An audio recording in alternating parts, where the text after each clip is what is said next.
Are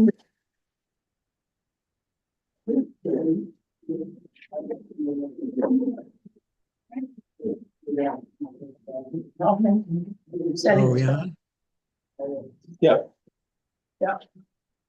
Yeah. Well, thank you. I'm Zooming. It looks like there's two of us Zooming.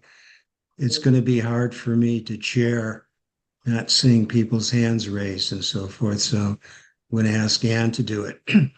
But I will step in and raise my little yellow hand if necessary. So I will call the meeting officially open. The Board of Health meeting for October 17th, and it will be chaired by the Vice Chair, Ann Smith. Okay. Thank you, Malcolm. This is October 17th, 2024. This meeting is being audio and visually recorded. And I guess our first action is to see if there are public comments that people would like to make at this time. Yes. Curtis. Well, first of all, Curtis Barnes, I want to talk about rental registration, but I don't know if it's appropriate to wait until item 5 or to comment now. Which would you prefer? I would think that we should take it all up at one time under item 5. Okay, I'm comfortable with that. I just don't want to get caught in the. Don't want to get, no, we won't forget you. Is there anyone else who would like to make a comment at this time? Yes. Just wondering if it's possible to turn the volume up on the schedule wall. Okay, I think we did. I'll note, if you want to be part of the public record, you're probably going to be best heard in one of these seats up here. If you can always come up. All right, our next thing is the approval of the minutes. Does anyone have any questions or comments about our minutes?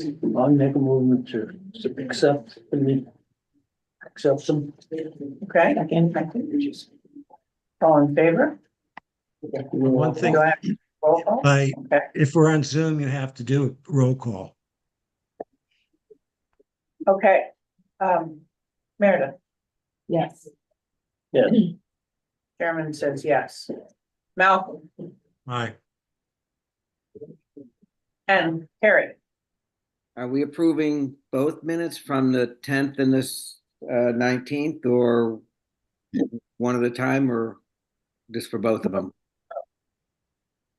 We have two sets of minutes, from the 10th, the joint meeting, and then we also had the 19th, our regular board meeting. Well, maybe we should amend the motion then. Meredith, no, Jim, you made the motion. Could you make it to approve the 10th and the 19th? Yes. Okay. Second. All in favor, Meredith? Yes. Yes.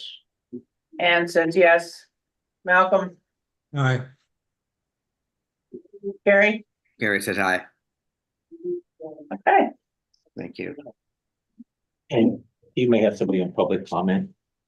If you want to take them, I can put them up here. Sure.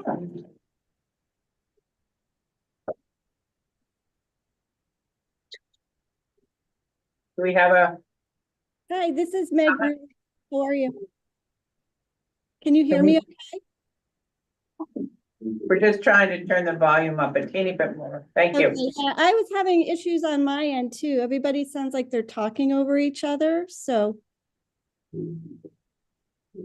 is that better? Much better. Great. I'm just, my name's Meg Ruley. I live at 12 Tom's Way, and I'm just here at public comment today. I wanted to bring to the attention of the Board of Health. Last week, I reached out to the health department looking for a water quality and PFOA well water test for a property that transferred in August of 2024. And as per our local well regulation 386 section 8, Owners are to have their wells tested for water quality and for PFAS and to submit them to the health department. And I did come to the board it was either February or March of 2024 because I noticed that none of the reports were going into the public files. And at that meeting was led to believe that they were going to be put in the public files. That was the plan. And in fact, the 3 files that I had or properties I had inquired about they did get updated. So I noticed in August, this one file had not been updated with their well results, reached out to John Hedden and learned that town council has advised the health department that they do not need to be putting this information in the files. And that if any information I want to get on the public well testing as per our local regulation, I do need to file a Freedom of Information Act request. And those can often take up to 30 days to get that information. And I really feel that's a hardship. It's onerous.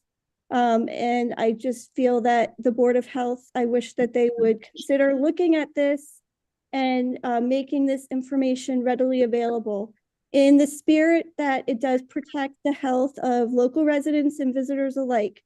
I work in real estate, and I know when this regulation went into effect, someone from the health department came to my office to go over what we needed to do. And I use this information when I'm selling homes, whether it's to an owner or to a buyer, to make sure they're informed about the situation. So I sent a letter this afternoon. You may not have had a chance to get it yet, but I just wanted to bring it to your attention. Thank you. Rocky, can I ask you to speak to this? Sure. So there, by town council's advice, there is no requirement that any of these tests be put up online. However, there is a requirement that any positive results be reported to Mass DEP. And that is done so by the property owner. So that is being done. At the health department, we do not necessarily receive all test results. And by putting them, and so that's basically the background. So certainly we've been asked to put those forward and up as part of sites, but we have not done so. Excuse me, can I speak? Yes. I mean, this is public comment. It's not a specific agenda item, so we really can't discuss it. And if it's the desire of the board to discuss it, we'd have to put it on a future agenda. Can we discuss it at the next agenda or at the next meeting? Try to put on. Yeah, let's add it to the November meeting. If it's not on the agenda, we can't comment on it. Yeah. But public comment gives an opportunity for us to find issues that we will put on the agenda. Right. Yeah, if we could have this additional rationale from the town as to why, that might be helpful too. I mean, to say that we don't have to is good, but is there anything would preclude us from doing it, or what they're Again, we can't discuss it. It's not on the agenda. Oh yeah, no, but saying that would be something when it is. You're discussing it. Right. I'm Okay. sorry. No, it's okay. Thank you. All right, number 4. I don't know am I still muted? Oh, I just wanted to add one thing to when you put this on your agenda, and I thank you for considering that. I hope it is on the agenda. Is that if you do read the well regulation, it says that all tests should be emailed to the Board of Health, not just if you test over 20. And it doesn't even really talk about reporting to Mass DEP or anything like that. So you may even need to look at this well regulation. But I think it's a step in the right direction. And I think the intention and the spirit of it was good, because I do think at some point the state is probably going to be updating regulations regarding reporting of this information so that the public can protect their own health. Thank you very much. I think, could You we? can't comment. No, not Don't about say that. anything. No, not about, I'm wondering if at some point in November, December, this winter, we could start looking at pool regulations and how they are handled. I don't know. I would assume some of that falls under us. Sure, good, all right, let's move on to number 4. There is an agenda item here. Discussion of potential health effects of large events at private homes on Nantucket. So, I'll start. So there have been a number of complaints to the town regarding large events at private homes. And the question is whether or not this is a Board of Health issue, or any of these complaints that have come through. So Amy Baxter is here to talk about some of those that have come through. Thank you. This is certainly a discussion that's not new. It's coming maybe more to the spotlight now with the short-term rentals and things of that sort, but something we've dealt with over the years as far as large events, whether they be public, nonprofit type of fundraisers or large weddings and things of that at private homes. I wanted to just first be clear on, we get the question a lot of times when there's complaints, there's noise or anything, they automatically come to us because that's what we license. Generally, when we're looking at private homes, licensing and permitting does come into play when there is a public event. And there is a legal definition for us as far as liquor is concerned, as far as public versus private. Obviously, a lot of people will hold on to the private definition because it's a home. But if it's advertised in any way, tickets are sold or any way from the public is out there, that becomes a permittable type of activity. So we get involved a lot of times for these large events. 250 or over have to go to a select board public hearing because that's a public assembly. So we've seen a lot of that tick up over the years, especially a lot of nonprofits now wanting to do their fundraisers at private homes. So we're kind of watching that as well. But a wedding can become something that needs to be permitted, in that if someone is renting out their home or such, that becomes an activity. Whereas if they are hiring, caterer that provides liquor, they need to have a caterer's liquor license. Delivery of alcohol constitutes a sale, so you don't necessarily need to hand $5 over to someone for it to be a sale of alcohol. So we have multiple caterers that are licensed through the state for that. So that gets reported to us. They are required to report to the chief of police in any town they use that license. So we do get notified for anything, any caterer that is using a liquor license on the island. So those are the ways we get involved right now. I think the discussion has come up because, there's a gap there in, it was brought up to me last time that, well, if you put any restrictions or start to deal with this in any way at private homes, that's going to affect event planners and such, which the other people involved in wedding business and event business are things like the White Elephant or the Galley or the Summer House, or all these restaurants that we license. And I mention those because they all have very restrictive conditions put on their licenses because of the neighborhood, impact on the neighborhood and such. And that's where I think the gap is right now, that when we get complaints, people are just looking for, what can you do? What are the conditions? Do they have to have a transportation plan? Can they park everywhere? Things of that sort. So that's why we're starting to get a lot of complaints in that people sometimes want to go outside of these venues because they have more freedom. But again, they're not seeing the same sort of conditions and for these communities to deal with, and it's starting to back up. So I think if that's accurate in how this discussion came up, as far as whether it would be a health regulation, again, I'm not an expert on your capabilities and where that impacts you.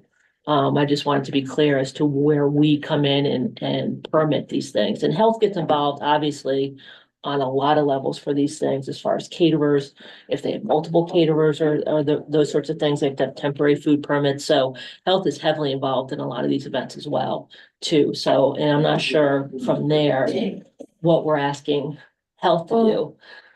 I mean, I would think that in some of these, when there's parking up the street that Correct. is blocking a lane, that is causing a fire hazard for the neighborhood. Right. And I think that happens quite frequently.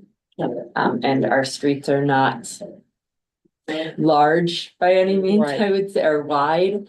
So I do think that is a health concern. It's a safety concern because if there were a fire, people may not be able to get out or emergency vehicles may not be able to get in.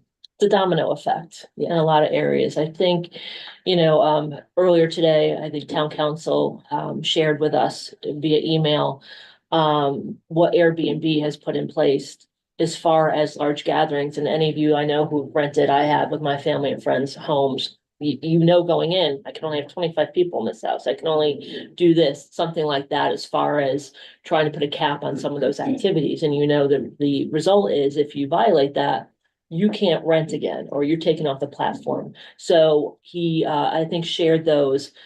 And I'm guessing here that the connection with health is in these regulations. When we're dealing with licensed venues, and we struggle with this with them, is the licensee and the property owner taking responsibility for the activities on their premises. And when we have issues, we certainly have that license or permit to kind of work with them on if they violate any of those conditions. So I think that's where the disconnect is. Same activities are happening in some of these licensed venues that are impacting those neighborhoods. Similar to they would, again, like I mentioned, something like you have a big wedding at the galley, they have restrictions on the number that they can have a year. Say they have to hire police details in certain circumstances and that sort of thing. I do get a lot of folks that come in, private citizens during the summer and say, hey, I'm having a party for over 100 people. Do I need a police detail? Because back home I do. So there's a lot of people that are conditioned to that and are very respectful of the neighbors and things of that sort. So I think that's where we get a lot of inquiries as to how moving forward, those conditions can be applied in their neighborhoods as well. Not saying we don't want folks to be able to have these things, but how do we work with them to consider the neighborhood? So we have limits right now as far as what we can do. It usually comes down to liquor a lot of times, noise bylaw and things of that sort, or if it was a public event, we again have more say. And the select board is certainly conscious of not approving multiple things at the same address. But again, there's a lot of activities that fall outside of that. So.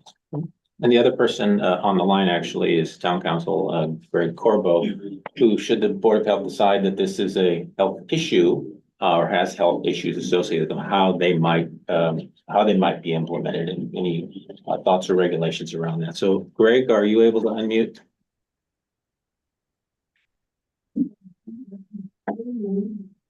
Yes, good afternoon to everyone. My name is Greg Corbo. I am town council for the town of Nantucket, and I was asked to attend the meeting today to talk with the board about potential options for regulating these large scale events to the extent that they're occurring on properties that are short-term rentals. This is not a situation like what Amy described, where someone is renting out a hall, and that hall has licenses and all kinds of requirements that they have to comply with. And although this is could be the same type of event, could have the same impacts, nothing seems to be required other than the short-term rental license. So, in my opinion, there are two sources of authority for the Board of Health to regulate large-scale gatherings that occur at short-term rental properties. So the first is under the Massachusetts general laws, and the Board of Health has broad statutory authority to regulate anything that is necessary for the protection of public health in the town, including the eradication of any nuisances or things of that nature. And in my opinion, things such as traffic, noise, and things of that nature fall within the authority of the Board of Health to consider a public nuisance and add to their regulations.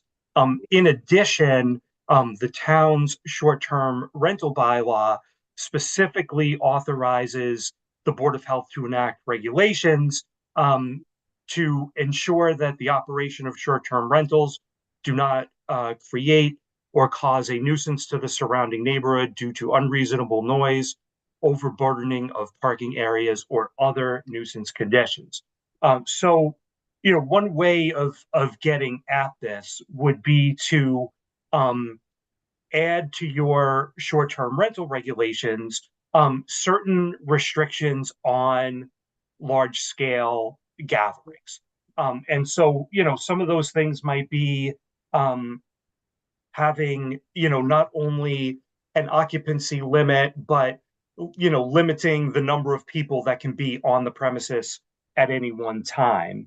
To prohibit, parties, quote unquote parties, and to define, what constitutes a party. You can have regulations such as, controlling noise, either limiting it at certain hours of the day or requiring that it be contained to within the structure that's on the property. Some of the other things, like police details, are things that can all be added to your regulations. And so the benefit of doing something like this is for enforcement purposes. You could ordinarily issue, tickets or things like that, but if you add some requirements to your short-term rental regulations and those requirements are violated, then the owner is at risk that their registration will be rescinded or will not be renewed for the subsequent year. So there is, incentive for the property owners to comply with these requirements because there is, a serious consequence that could follow if the board chooses to do that. So those are just sort of some ideas, but the long and the short of it is that it is my opinion that the board does have the authority to regulate this through its short-term rental regulations, but of course, whether you do so and to what extent is up to the board. So this is just concerning rental properties or private homes? So this would be, at least as I've discussed it, would be applying to properties that are used for short-term rentals and have short-term rental certificates. It would not apply to an owner-occupied home. Malcolm, are you wishing to Yeah. speak? I sort of, thank you, Greg, for that. Just following up on that. So if if I'm renting my property for a party, is that necessarily a short-term rental by the definition of short-term rental? I mean, if I'm renting it to someone for a night or a day, that's a short-term rental, and they essentially have a party that's out of control. But supposing I just rent my house for an afternoon party, is that a short-term rental, or is that out of our jurisdiction becomes a party? It's not regulated. Mhm. Well, so a short-term rental is defined as a dwelling unit or portions thereof that is not a transient residential facility where at least one room or dwelling unit is rented to an occupant or sub-occupant, and all accommodations are reserved in advance. Rental periods with change of occupancy in excess of 31 calendar days shall not be considered a short-term rental. So the big question here is, what would you consider to be renting to an occupant?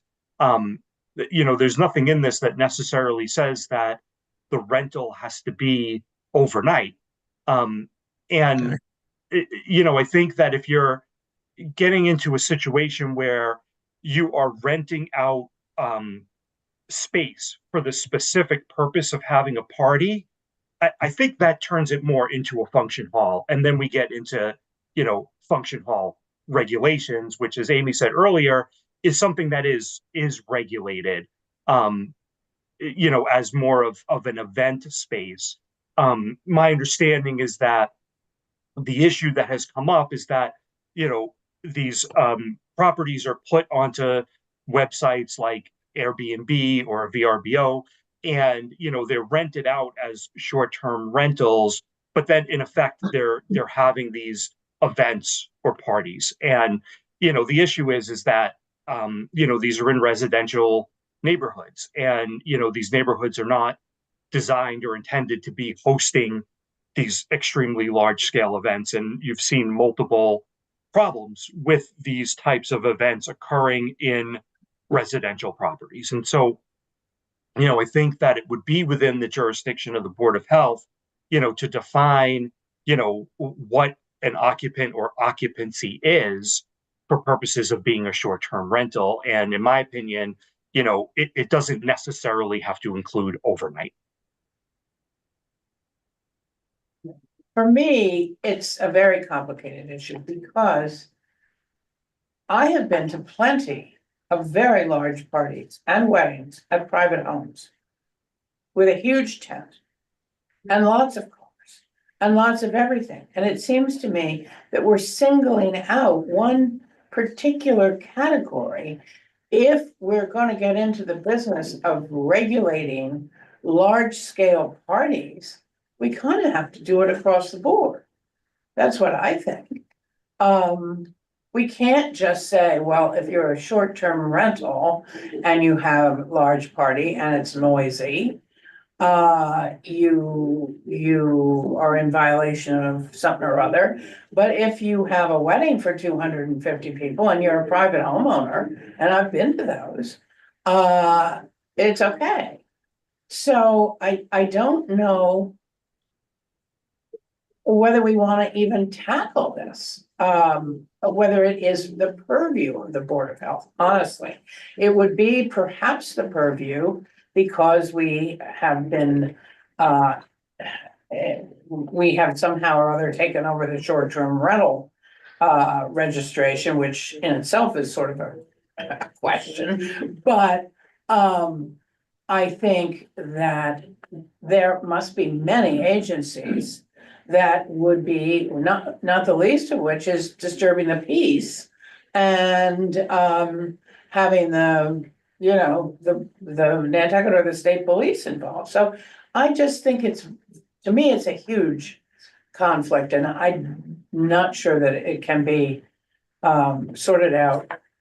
I'm not sure the best way to sort it out, but perhaps someone else has something else they want to say. Well, there's no way we can police it. How is the Board of Health gonna police that? We don't, here we are, we're the Board of Health.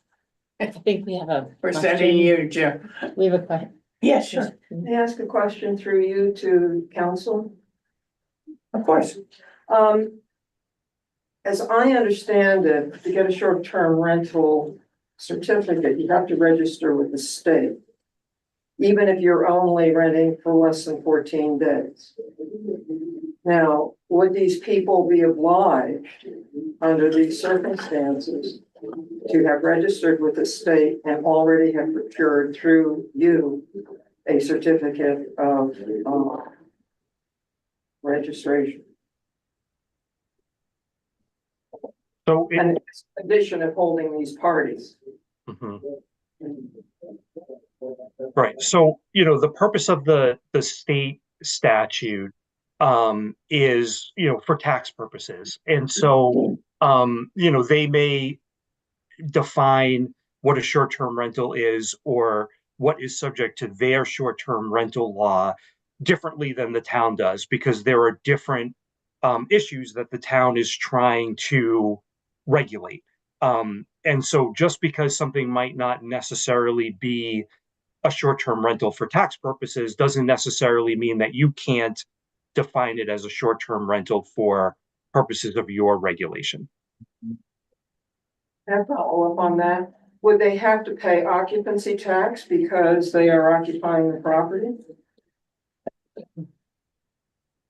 So, let's see. So state law defines occupancy as the use or possession or the right to use or possession of a room in a bed and breakfast establishment, hotel, lodging house, blah, blah, blah, blah, for a period of not more than 90 consecutive calendar days, whether such use is as a lessee, tenant, guest, or licensee, or the use or possession or the right thereof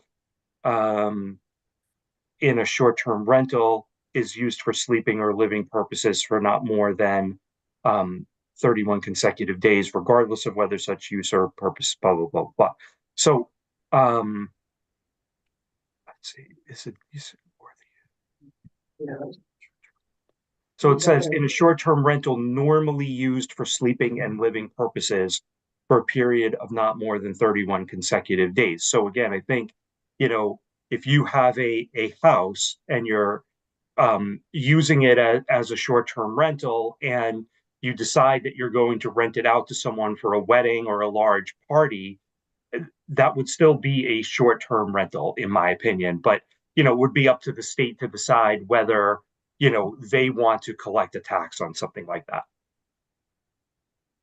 Harry, you have your hand up.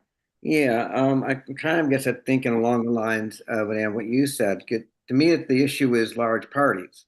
Doesn't matter where it's held. I mean, if it's held at the White Elephant, at a short-term rental or a private house, it would seem that there should be a common set of rules that impact a large party, because the same issues come up of safety no matter who owns that party or who's holding it. This kind of breaking up into private owner parties, short-term rental parties, and what the the galley and them are responsible for seems not right. I mean, a large event is a large event, and the safety issues that are around them exist regardless of the property itself and the ownership of the property. So I'm not sure giving us the short-term rental issues is really helping, especially because we have no enforcement. So it would seem that we need to look at the issue of that there's large events being held on the island. Some of them are being held in regulated places such as hotels and structured venues, and the others are being held on essentially in neighborhoods.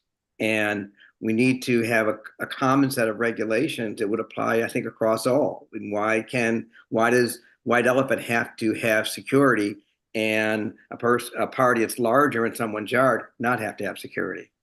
So the issue is large events. I think the smokescreen is short-term rental, private party, private home and stuff. I don't see this as being just our issue. Sorry, Carrie. I do disagree. I think that when you are looking at these events, when they are held at an STR, many of these homes are extremely large and are, if I'm having a party at my house, in all likelihood, I'm going to tell my neighbors that this was brought up at town meeting. Somebody stood up and said, when my neighbor had a wedding at their house, they came by and they said, we're having this wedding, our daughter's getting married, here's a bottle of wine, we really hope we aren't too loud, and letting them know these are the plans we have. And I think that when it is at an STR, the owner is not necessarily going to know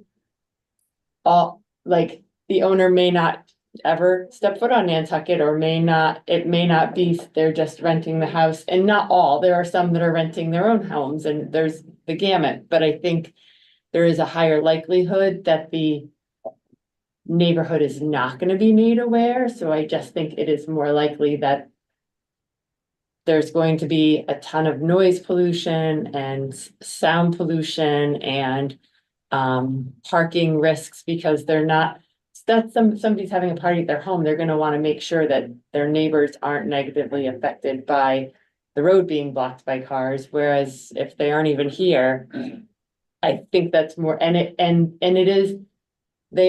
someone is renting that property as a venue, as a business plan. It's different than I have a cocktail party at my house. Well, I think that's making a lot of assumptions, Meredith. I'm gonna call on you in a minute, John, but I wanna make it clear that the agenda item says discussion of potential health effects of large events at private homes on Nantucket. It does not say at large short-term rentals. So I think we're being called upon to discuss this entire subject. And I guess how it got into the short-term rental thing is that it would come under the purview perhaps of the Board of Health, because the Board of Health has the registrations of the short-term rentals. But I think it's a bigger issue than that, and, I think, John, you wanted to speak, you've had your hand up for a bit? Greg, but long before Greg was somebody by the name of John. No? Okay. Okay, Greg?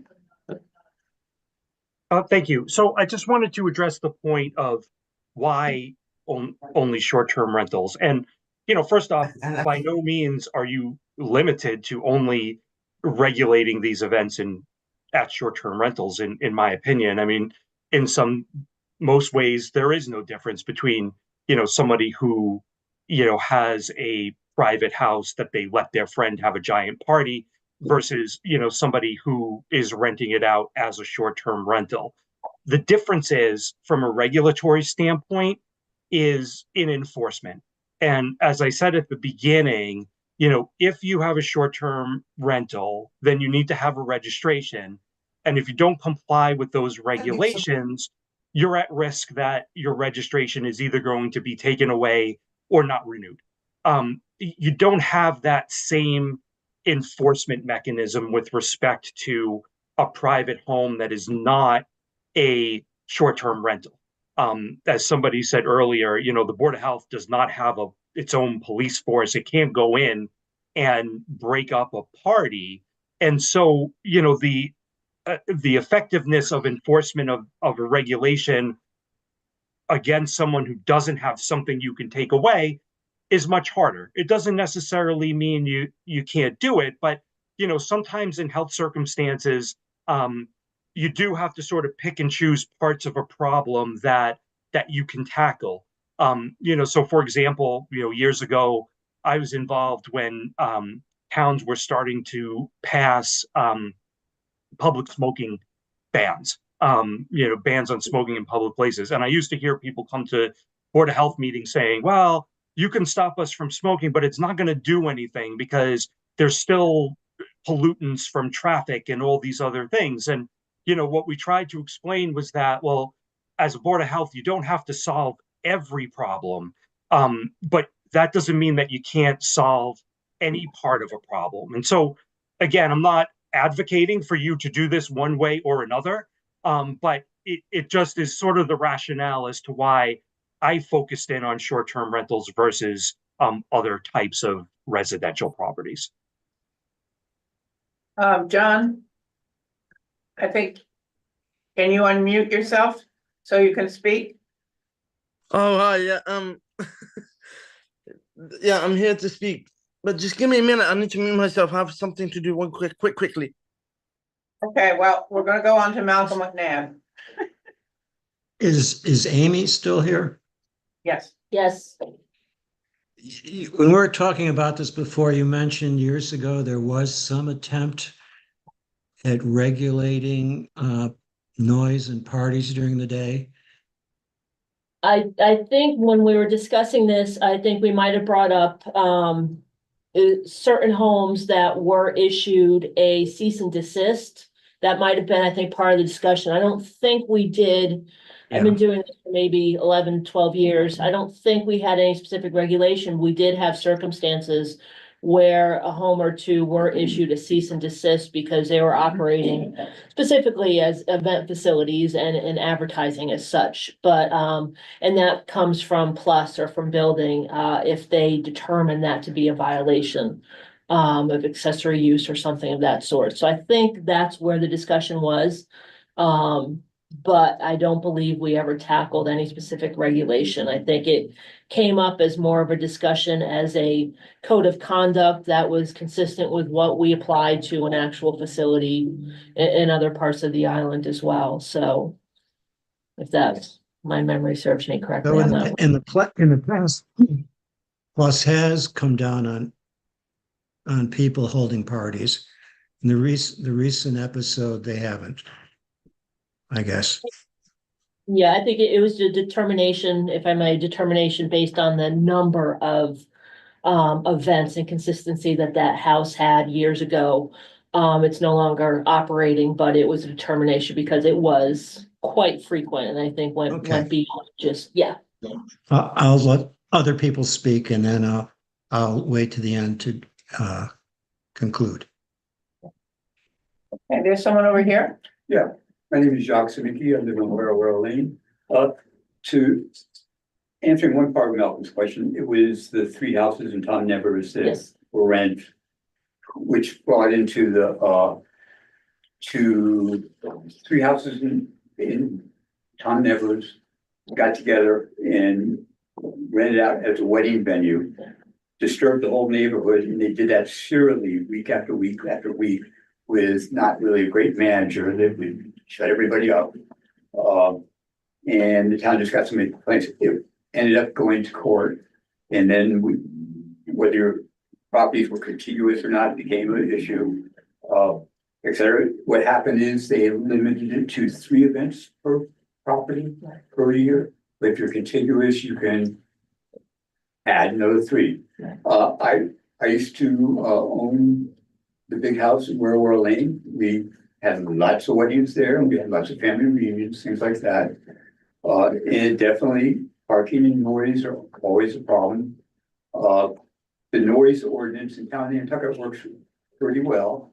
The cops are very quick to respond to past 10 o'clock where I was in town. It's earlier times. Cops would enforce that.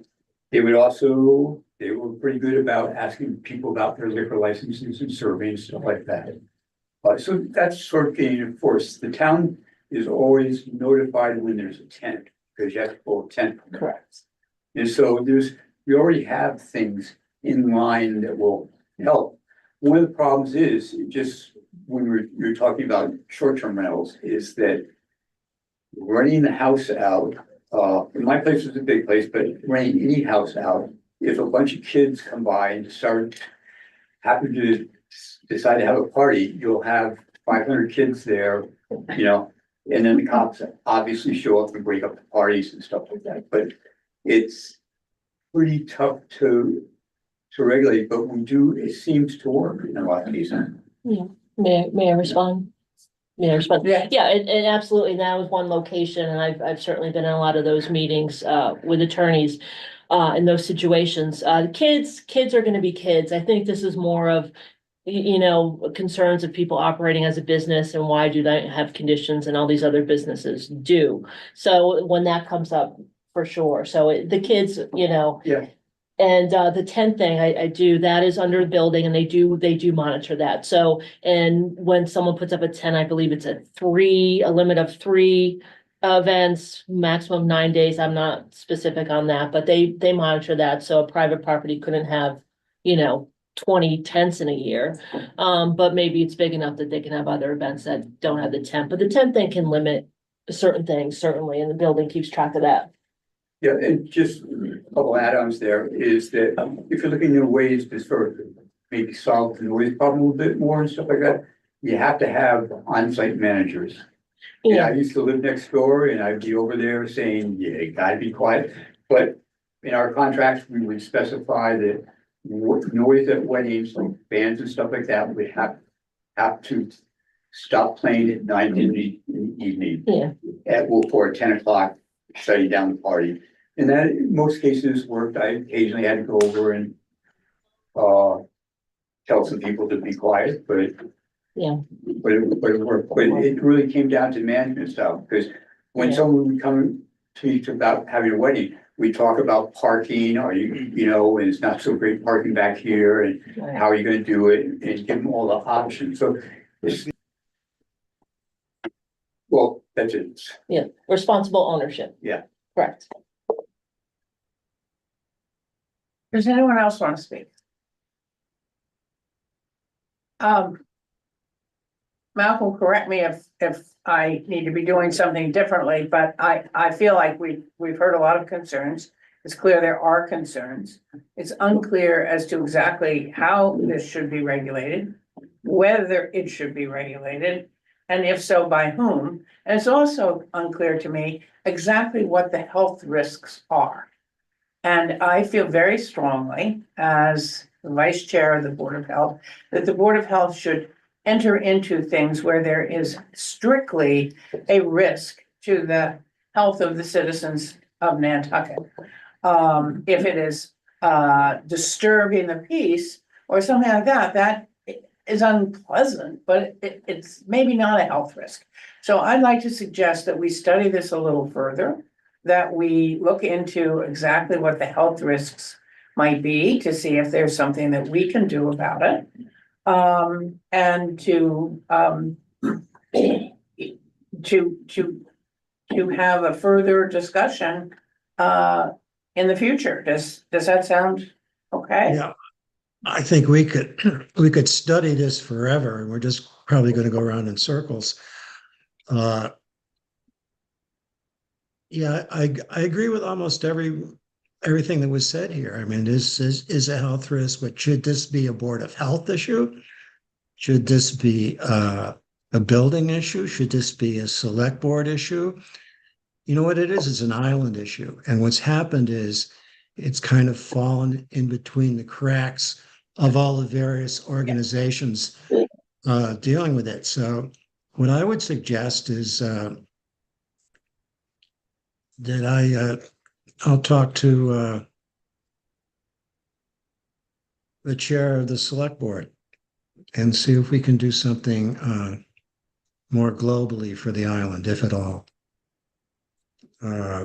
Because short-term rentals, if we pass under short-term rentals, we'd still have to have that approved by the select board. We could make our own regulation, but is that a health regulation? And then poor Rocky's going to have to enforce it. And at frequent times, like in the peak of the summer season, when he should be looking at restaurants and summer camps, he shouldn't be going around with a tow truck taking cars away or ticketing people for noise. So I think we're looking at this.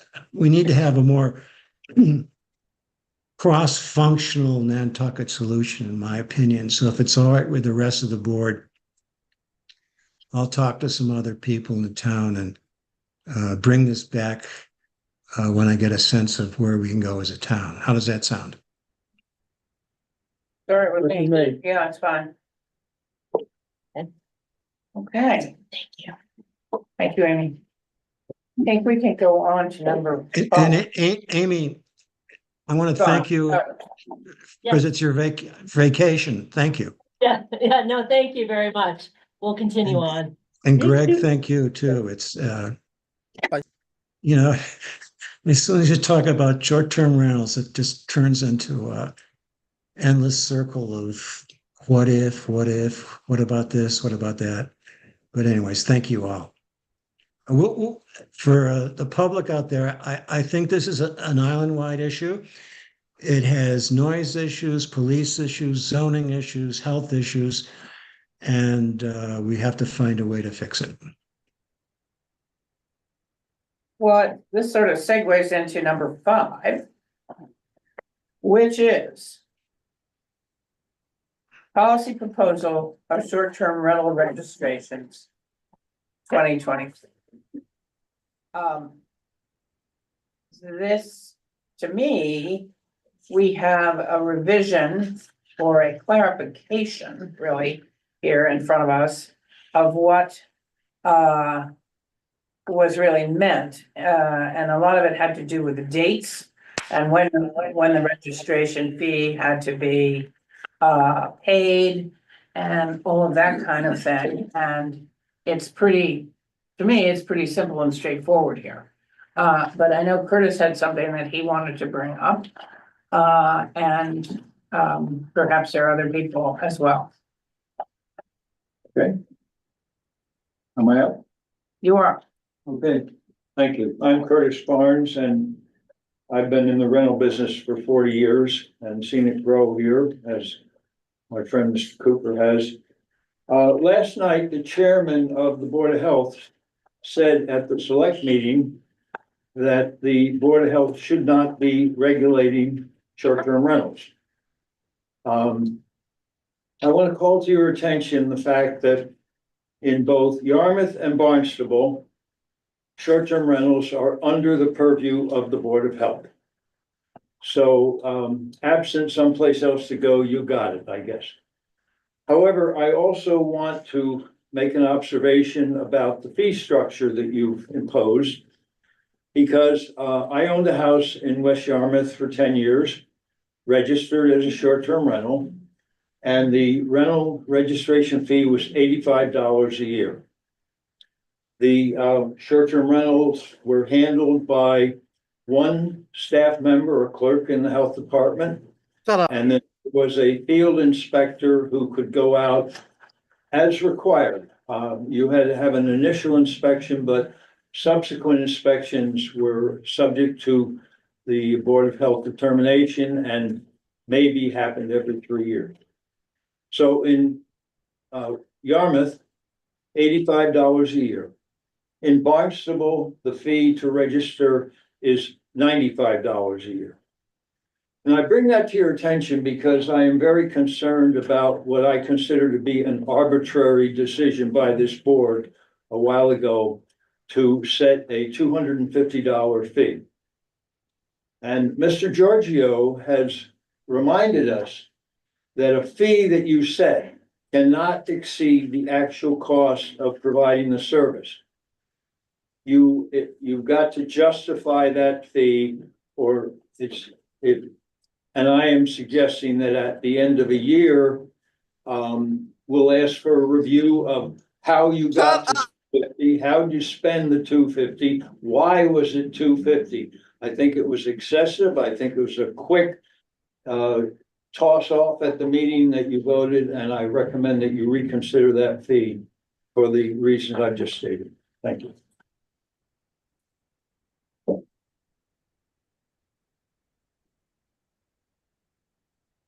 Well, this policy of short-term rentals that we have before us really is not discussing the amount of the fee. It is discussing when the registration is needs to take place and when the fee is due. But Madam Chair, the reason I asked if I should speak in public comment was because I wanted to speak to that, and you told me to combine it, so. Yeah, I think that, I think what you're saying is worth noting, but I don't think it has to do with whether we are or are not going to pass this document about when short-term rental registration should take place. And so for the board, is there anything about this revised document that anyone has any objections to? Would you tell us what it is? Yeah, it is, want me to read it? There was a question of when the short-term rental, whether it covered the year just passed or the year going forward.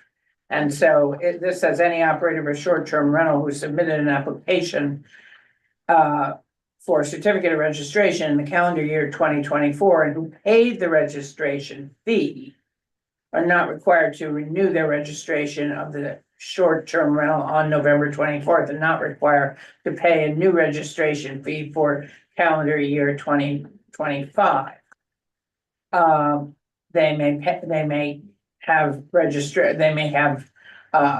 rent for all of 2025. It goes on to say, any operator who registers a short-term rental for the first time on or after January 1st, 2025 will be required to pay the registration fee at the time of the application in order to operate in the calendar year 2025 and will be required to renew that registration by November 1st, 2025 and pay the registration fee in order to engage in short-term rental activities in calendar year 2026.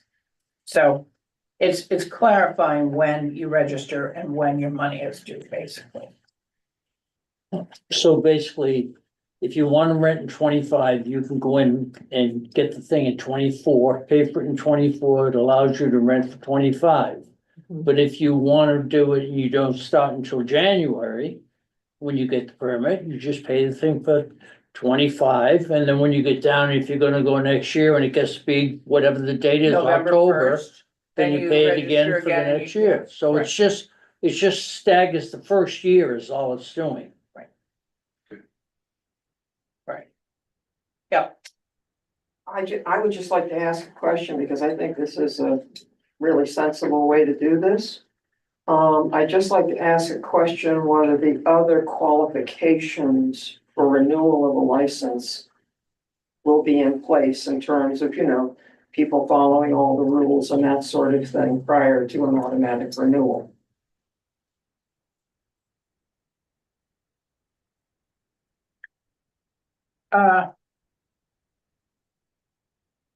I do not believe this addresses that. No, this particular document is specific to fees for registration fees.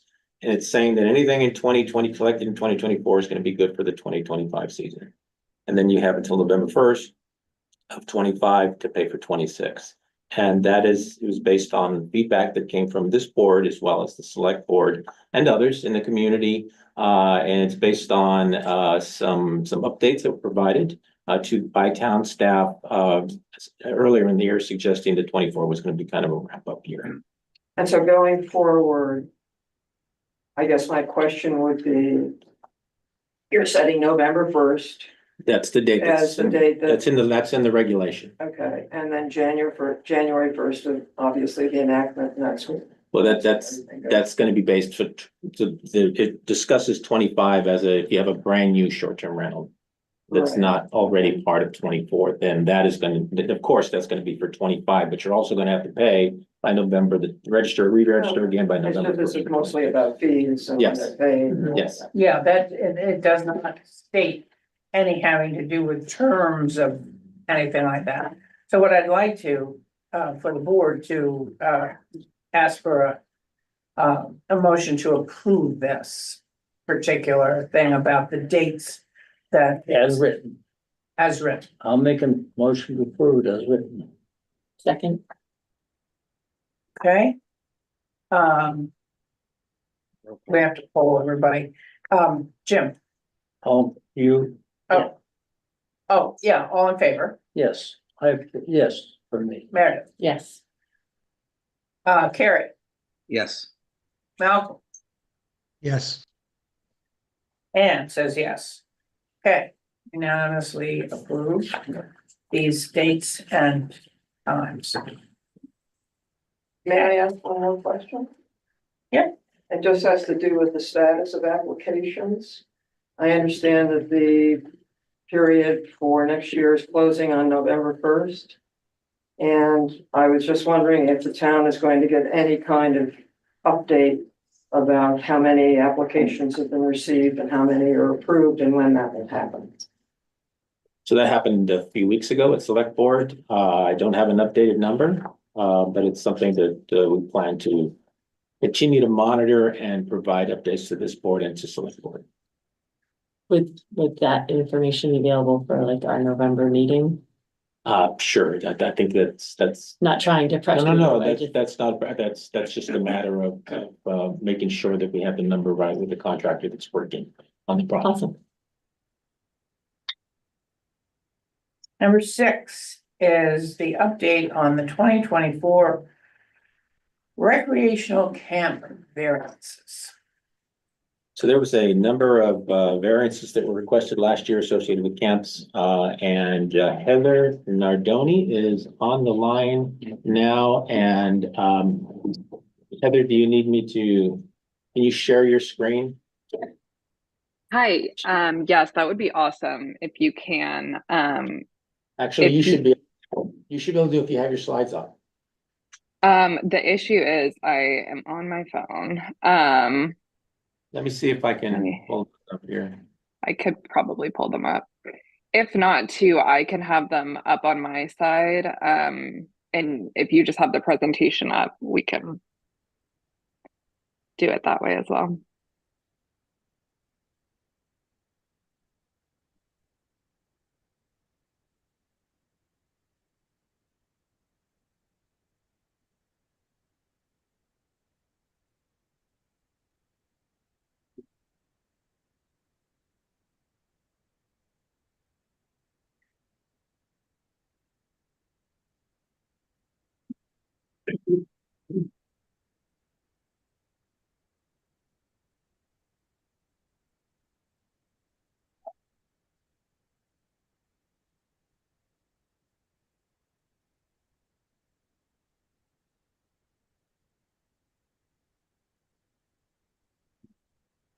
It's a PDF. I don't know if you can see it. It's updated on my screen, but not here yet.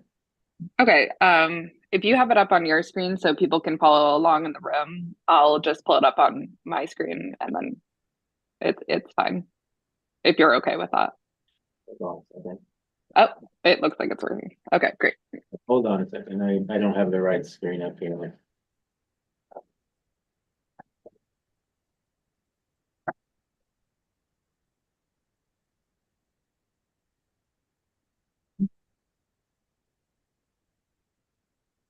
Okay, That's it. just tell me when to advance and I will. Okay, all right, perfect.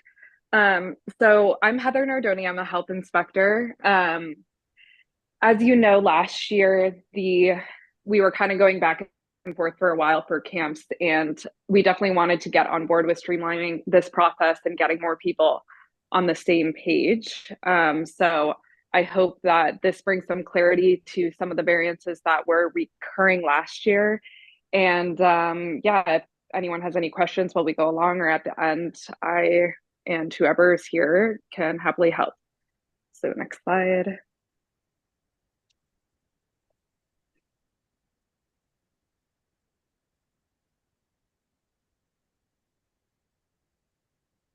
Sorry, I have a PDF here, not a PowerPoint. Okay. Okay, I can do it for mine, sorry. It's up, Heather, if you want to. Oh, okay.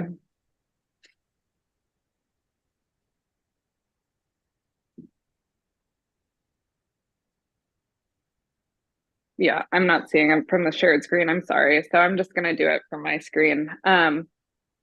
Okay, so our agenda is really to look at the regulations, the updates to the regulations released by DPH. This was updated this year, and there's just some slight variations, but I think it's important for us to go over that. Of course, what we were saying, review common camp variances and updates there. And then just a slight update on overnight camps. I know that this was an ongoing issue. And then go over the camp application submission process. So in regards to regulation updates, the major ones that I sort of went through, and they're located on the link that you can see on the screen. But the major ones that I think will affect the camps that are getting permitted this year is that annual concussion training is mandatory. I'm pretty sure that Mary Lepre, she does this already, but that was one of the highlighted updates. Another one is that you need a disease outbreak response plan. I think that this was going into effect after COVID, but if anybody has questions on that, I can help with that. And then physician assistants are now approved healthcare consultants. This is great. This should have always been a thing, I feel like, because NPs are as well. Documented EpiPen injection training for all staff provided by the camp's healthcare consultant. So usually when people submit their healthcare policies, people will just include a policy on EpiPens.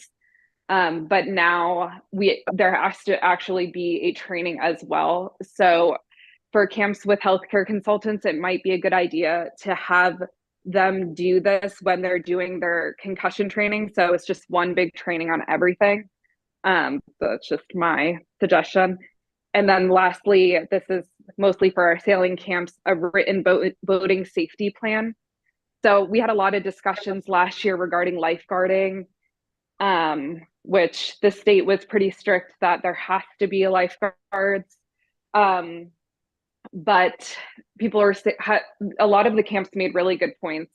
If their lifeguard is out on a boat and the one that is a lifeguard is not near any of the boats. So this written boating safety plan is really to kind of have a plan for where somebody goes when there is a lifeguard on the water and something happens. So if that's you radio this person and they're the first person on scene, or just kind of writing out what that would look like, because the idea isn't that it's going to be a lifeguard on the beach looking at the boats from a mile away. It's likely going to be somebody that's in the water with them.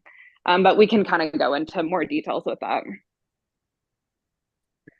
Okay, so just jumping right into it here. So we can go on to the next slide. The 2024 variance recap. So during last season, from our records, 14 variances were granted among multiple camps. Below, I highlighted the most common ones that came up, and that's what we're going to get into today to try and streamline this process. John and I, we met with Carrie Wagner from the state, who went over this with us and kind of our suggestions on what we can do if it's not exactly how it's written, and she was okay with everything that we're about to discuss. So I just wanted to go over that. Obviously, our goal is to be as close as possible to state standards. Our goal isn't to shut people down or last minute try to pull a fast one. It's really to be to the state standard. There are many camps on Nantucket that never have pulled a variance and operate fully with everything. So yep, that's really our goal. And I hope that this really helps everyone get more closer to that state standard. Okay, so just jumping right into this, we can go on to the next slide. So I'm just going to go into all of the common camp variances that came up, and then kind of talk about what we can do to make this work for more people. So one of them is storage of medications. And so the code is a fridge, full-size mini or medication size, that is plugged into a reliable power source. So if this is not possible, Carrie Wagner said that a cooler with an NSF and ANSI approved thermometer inside, cooler must be able to always maintain a temperature between 36 to 46 degrees Fahrenheit. So if you're not able to have that fridge on site that's plugged in, the state was okay with that as well. Or another option, a battery powered portable refrigerator or transport cooler with NSF ANSI approved thermometer inside. So instead of needing a variance because you can't have a fridge on site, I'm thinking of surf camps, coolers the state is okay with that. You just have to be able to maintain the temperatures that is stated in the code. So moving on to the next one, and I can go through all of these, and then if any of the people that have questions about this, we can discuss it at the end. So just make note if anything pertains to your camp and you have any questions. So infirmaries. So the code is indoor labeled infirmary with proper lighting and access at all times. Infirmary must have ANSI, yada, yada, first aid in a way of properly handling medical and biological waste. We have been lenient on this, but for people that are based outside, Carrie said that this was okay as an alternative. A labeled outdoor tent with proper shade and a policy that shows that any ill camper must be called for parent pickup immediately. So basically, if a camper is sick, they're not just sitting outside. but that there is a shaded spot, so it's not just pure sunlight the whole time. Tent must be anchored properly, be fire retardant, and have a cot available. And then if you can't meet those guidelines, you'll have to get the variance. Okay, so the next one, potable water. Of course, the obvious one, running water provided from a safe, reliable, and drinkable water source. If you're unable to do this, the camp would require instead each camper to bring their individual bottled water and provide extra water through buying cased water or other approved water source. Just really when discussing this, having one bottle of water all day at camp is not enough if you don't have water at your camp.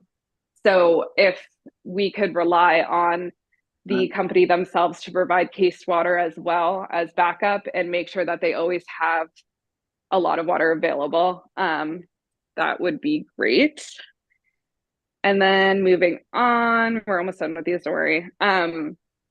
Lifeguard and supervision. Like I said before, the state was very strict that one lifeguard per 25 campers and one counselor per 10 campers with a water safety plan is the standard. And if you don't meet that standard, that you will have to apply for a variance. So that leaves us with toilets and hand washing. It is the same thing. There's really no way around it. So that's 2 toilets are provided for each gender with 1 sink per every 30 campers with hot water, proper sewage disposable, and plumbing in working order. So a lot of you I know will have to apply for a variance for that, but we couldn't really come up with any alternatives that are different than what the code is. And then just moving on to overnight camps.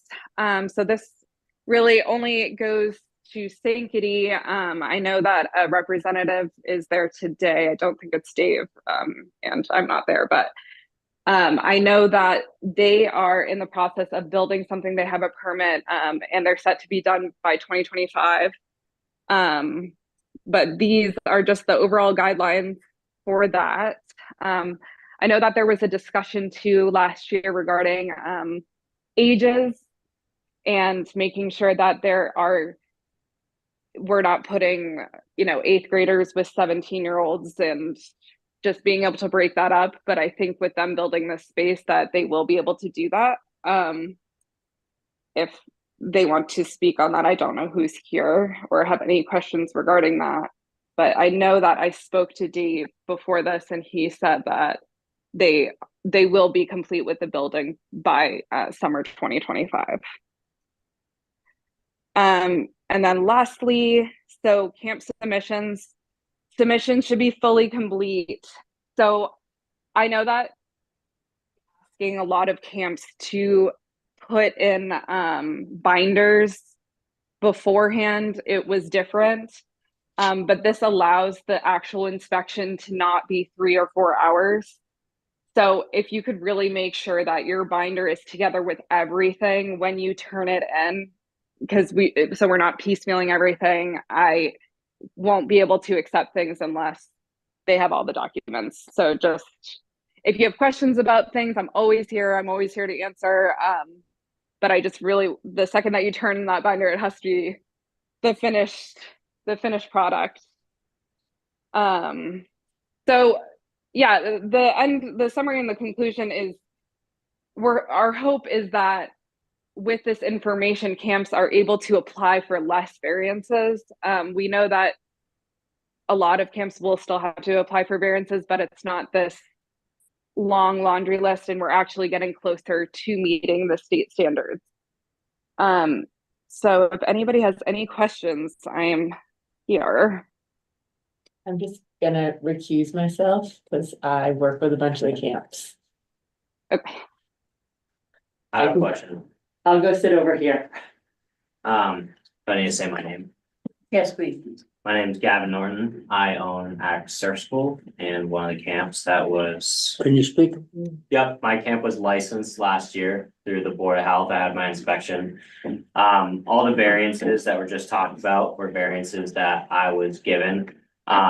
So I guess my question first was that the regulations that are being spoken about, when we went through and looked at the mass variances and what we were applying for, it was it wasn't very clear, but it was given like, these are what we were asking for, you can apply for the variances. The new bullet points that are here, are, you know, suggestions and ways to do it. And I'm just making sure that these aren't, you know, these rules aren't being changed and that, you know, the variances that are being provided are just suggestions. Like, I'm at the beach with no power, no running water.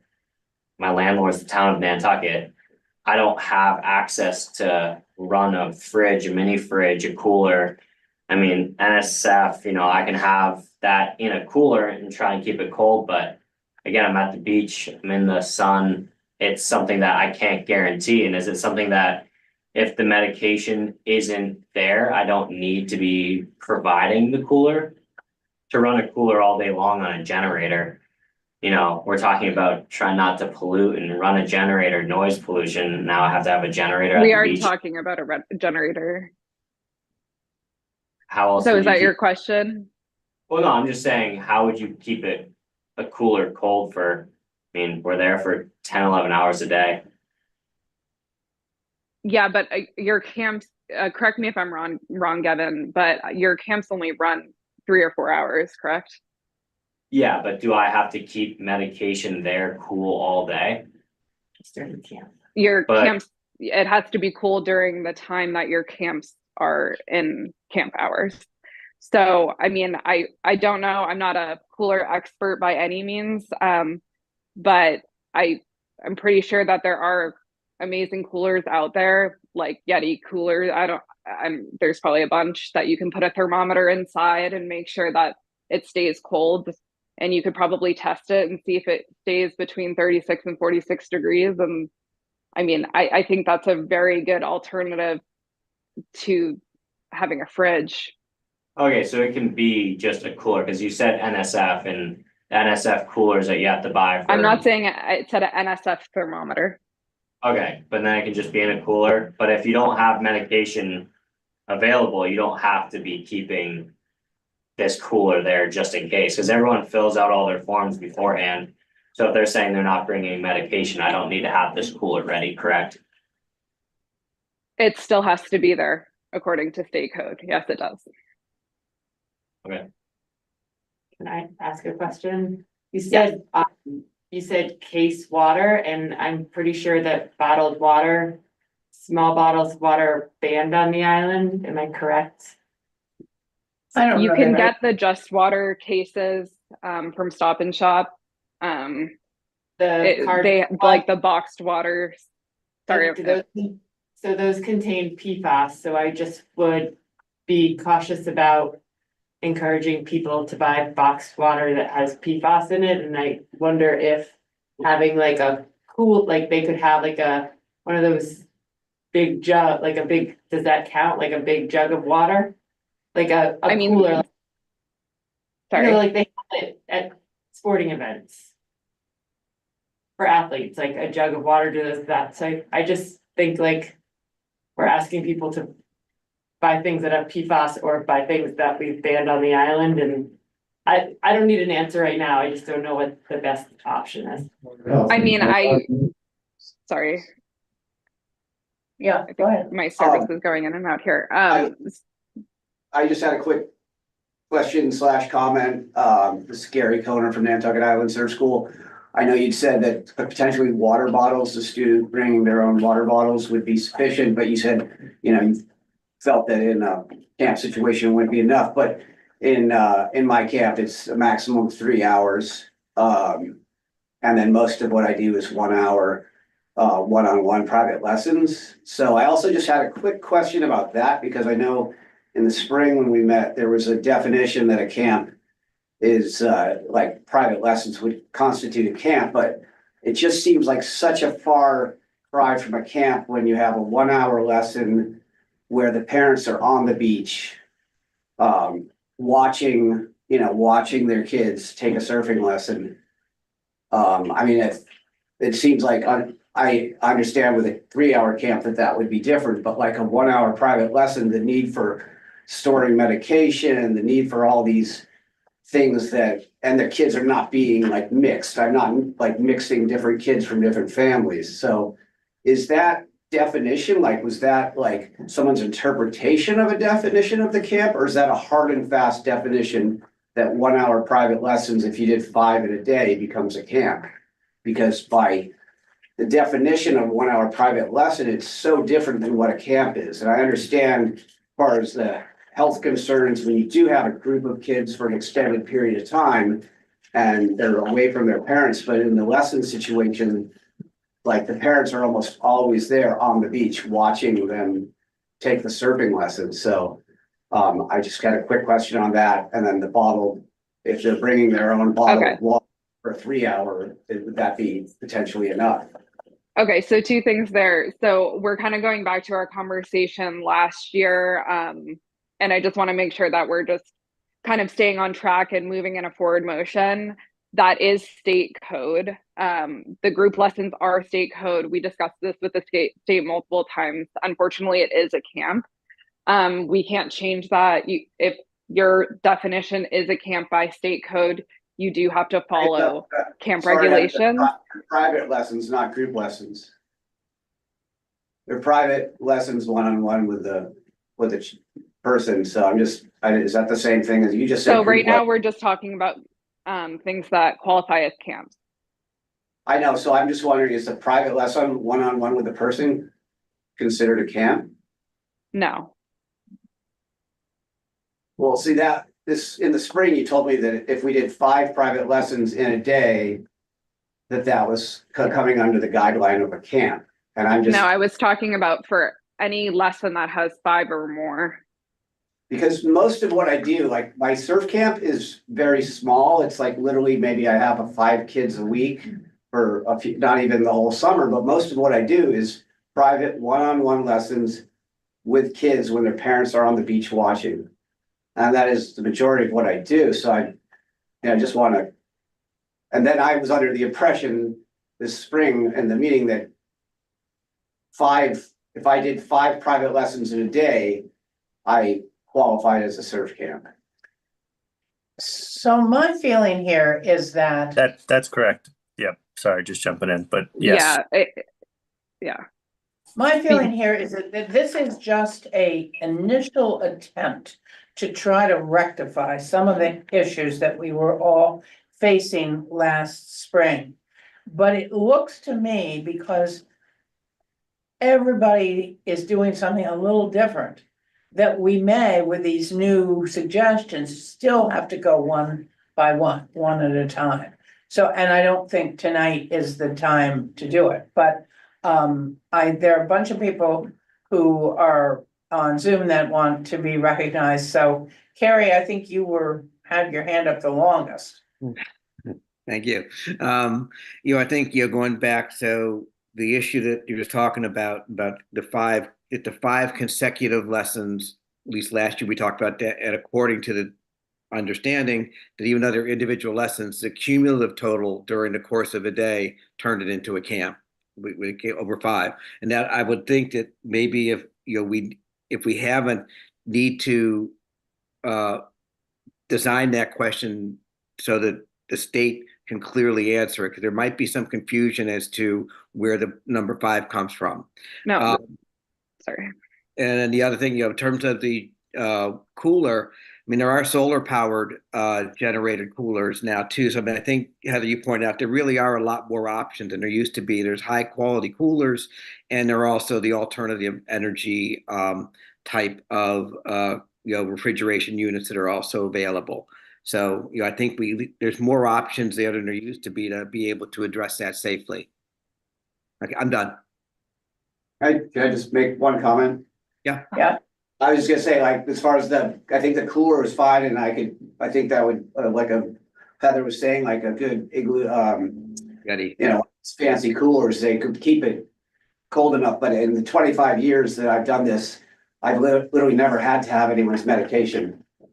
So, because they're there for an hour, so I just, I understand that if I need to, I can have it, but I just want to say that in my case and what I do specifically, there's just never been a need to have kids' medication.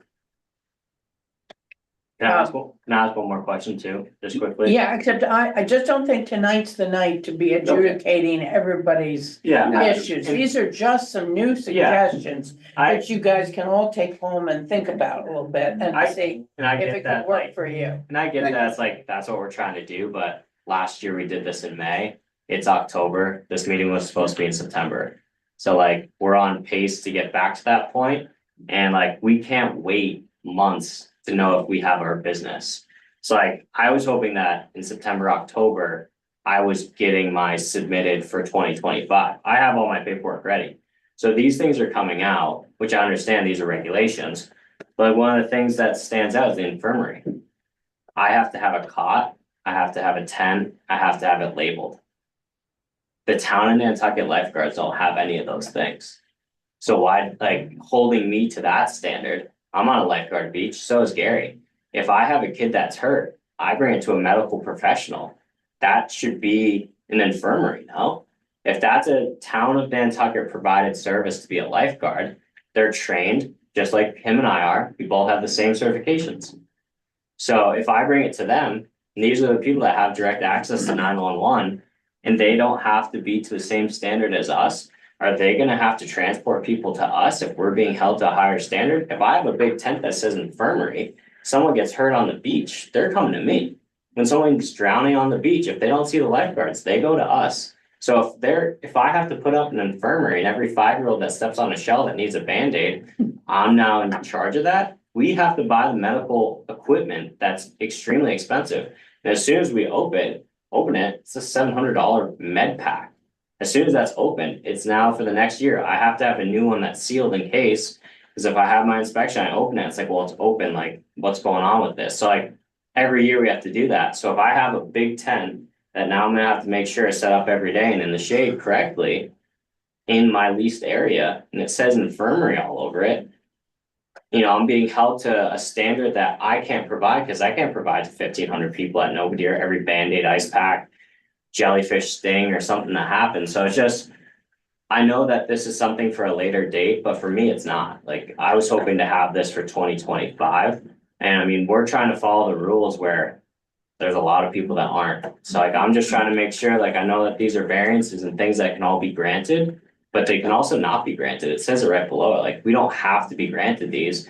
So if we really are looking to get, you know, pushing the envelope here, it's like, at any moment, you guys can say no to these variances that we were given last year on the thought that we're gonna grow, we're gonna get better. I mean, we bought all the equipment and I get the solar power, so like the solar panel and everything powered like that. Like, these things are expensive, which is fine. We're running a business, it's an incurred expense, but finding out in October is way better than it was last year. But I just need to know the information so I can do the research so that when I have my walkthrough and my, you know, getting inspected, I have everything perfect. If I need to have an infirmary tent, I'll have one, but when it comes up that, you know, you walk on to Novadeer, you don't see the lifeguard until you're at the beach. It's hidden by the cars. So if I have to call Sheila Lucy every time someone needs a Band-Aid to get a lifeguard up here, I mean, it's gonna turn into a lot. I don't mind helping, but it's just, you know, we're on a town lifeguarded beach and we're being held to having a cot, a cool area, and somewhere to keep a kid before their parents get there. I'd much rather just bring them to the lifeguard, but the lifeguard doesn't meet the standard of an infirmary, so I can't even bring them there. I have to call 911. So it's just things like that that I just want to bring up and make sure that we're thinking about this. So like, you know, we are a wilderness camp.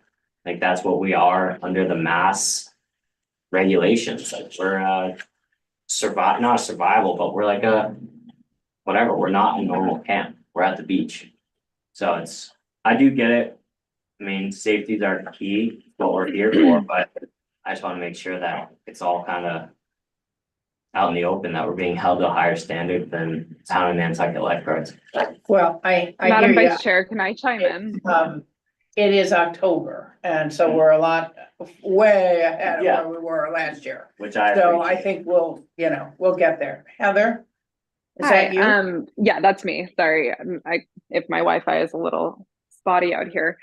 So I hear you, and I'm willing to work with the camp, but again, this is state code. This is not Nantucket code, and there are so many camps on Nantucket that follow every single variance on Nantucket on that is state code on Nantucket. And I mean, I understand everything that we're talking about with water and all of these continuous conversations, but we also have to go to the other side.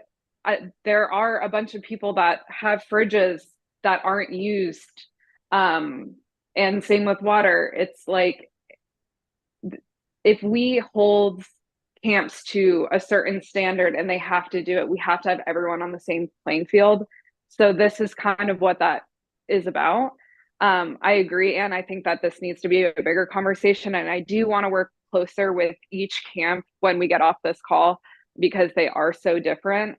I just wanted to, and this was a great idea, to kind of get a general overview of what we were thinking as a start, so that when we apply for variances, everyone's not applying for 14 variances. They might only be applying for 1 or 2. So that's kind of my thought process. Okay, there are 2 people that have had hands up besides Malcolm. Could they identify themselves? Oh, it's John Barry. John Barry? Hi, everyone.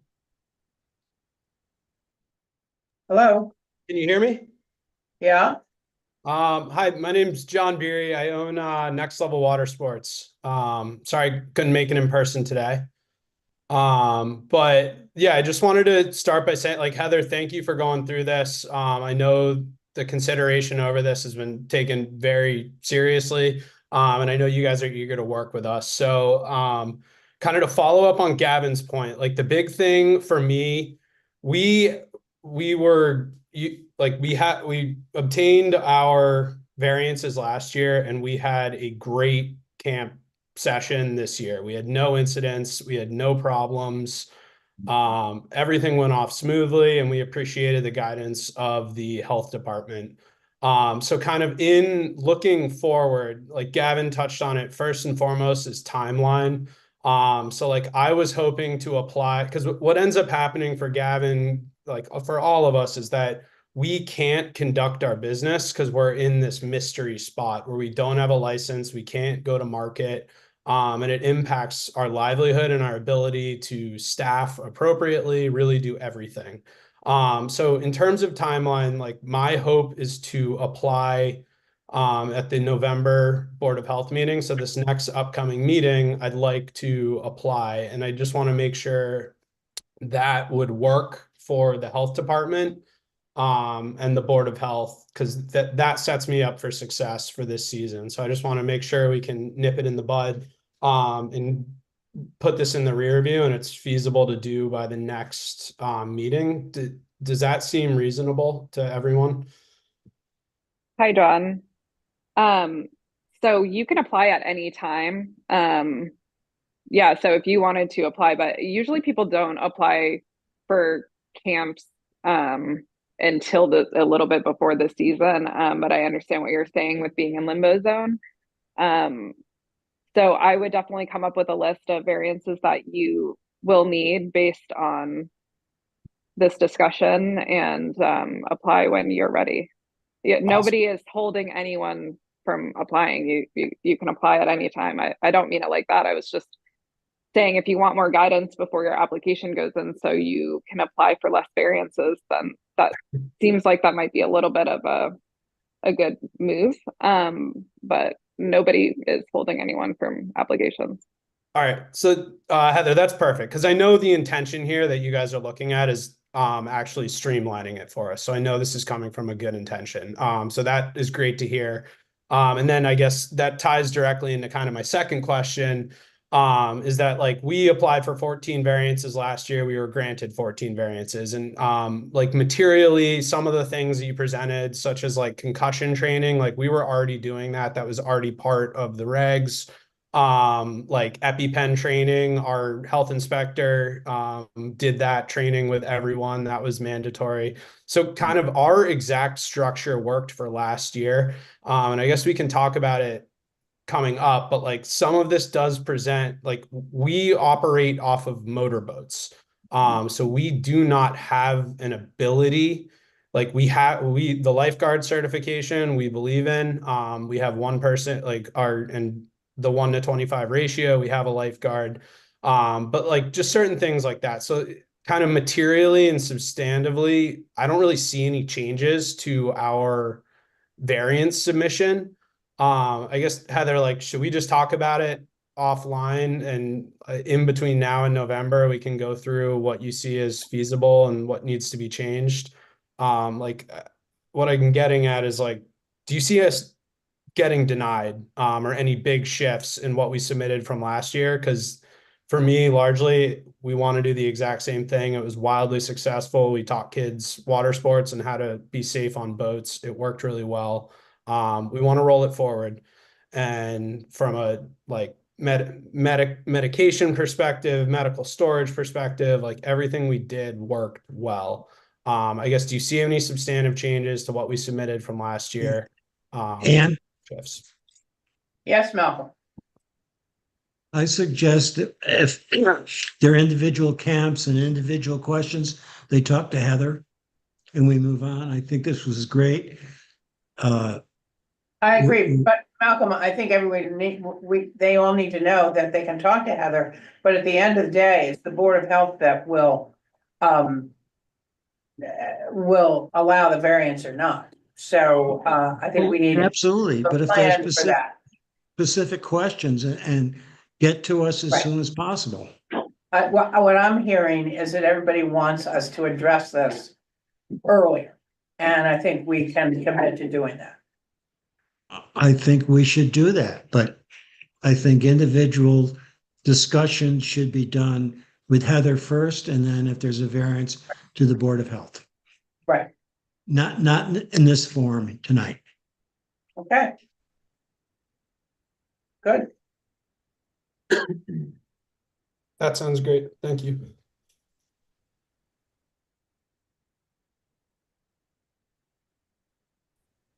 Rocky, do you want to go in order?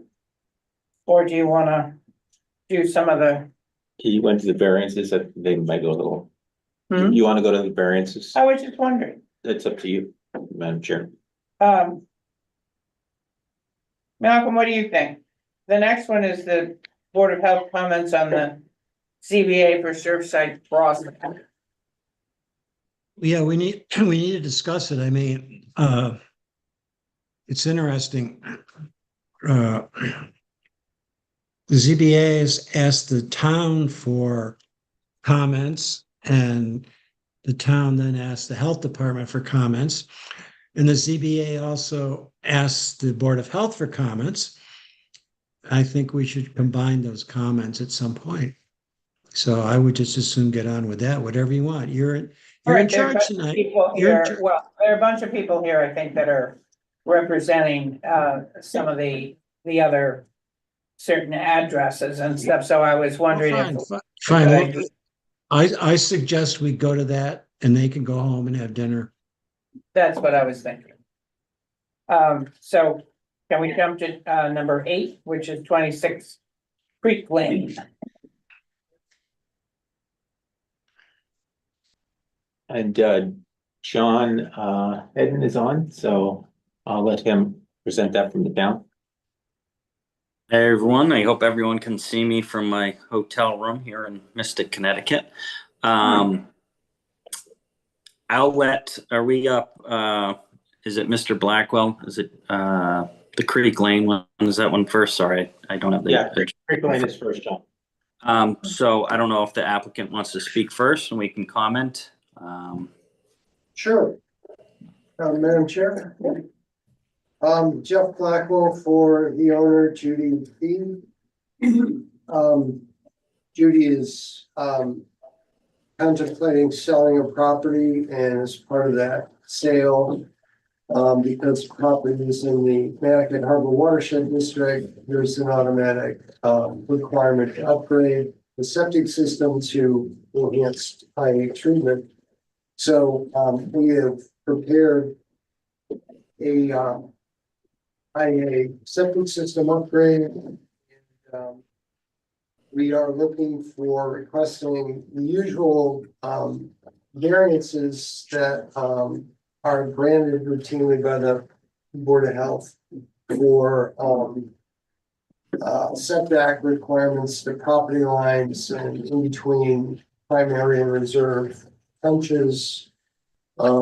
Just as a little background, the Board of Health relatively recently expanded the original Nantucket health regulations that they used to stop basically at Cambridge Street. But they were expanded to include Fisher's Landing.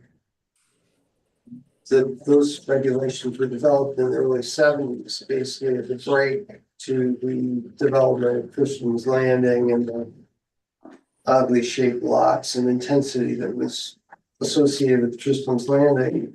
So when those regulations came sweeping from the west to cover Fisher's Landing quite recently, the strict enforcement of those regulations would create a non-conformity for all these lots. So that's why the Board of Health routinely grants the requested variances.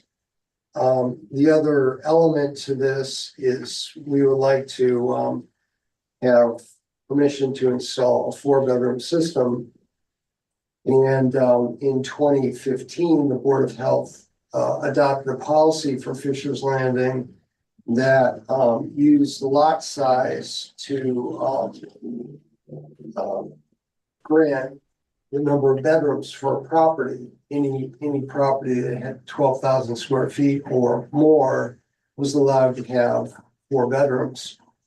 So with the IA treatment, the net effect is that even by decreasing from 3 to 4, there's a net increase in nitrates. So that's the overview. So, Madam Chair, if you want me to speak to that. Please do, John. Yeah, so I agree with that. It was that whole development is kind of a whole development that had a nitrogen loading aggregate plan, but I was never recorded. I can't find record of it. And as Jeff did state in the past, the board did develop a policy along, I'm sorry, is it Creek Lane? Is that the name of it? I'm sorry.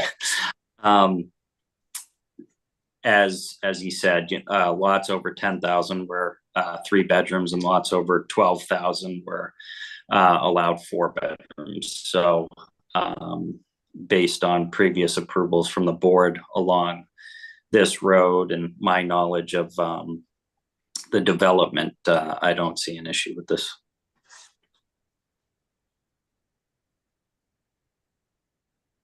So your recommendation is to go ahead and grant this?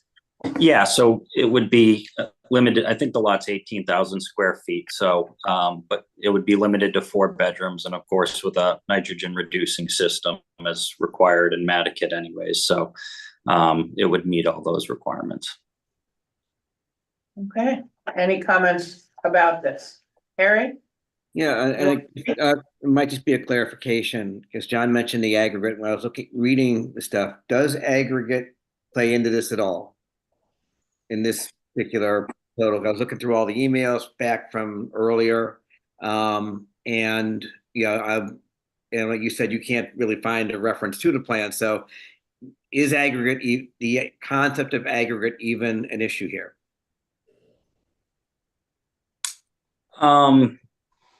No, I mean, all that land was given the I think it's Conservation Foundation property, which you see surrounds the entire area of that whole development. So that would have been what was incorporated in the aggregate plan.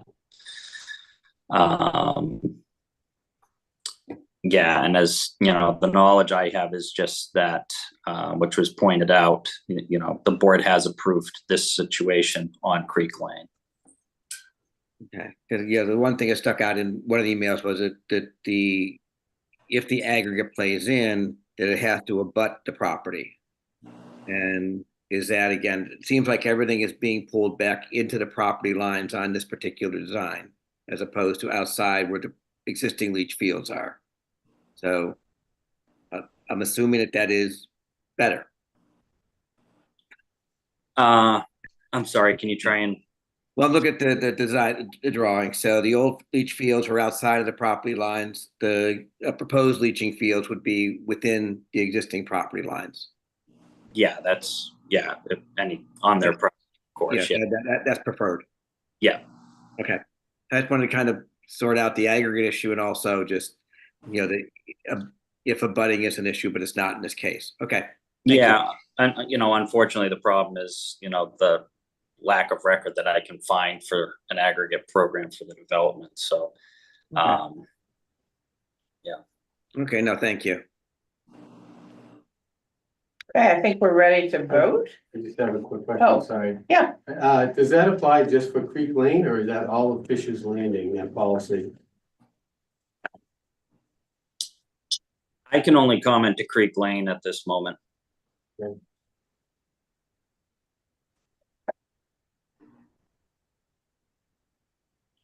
Ready to vote?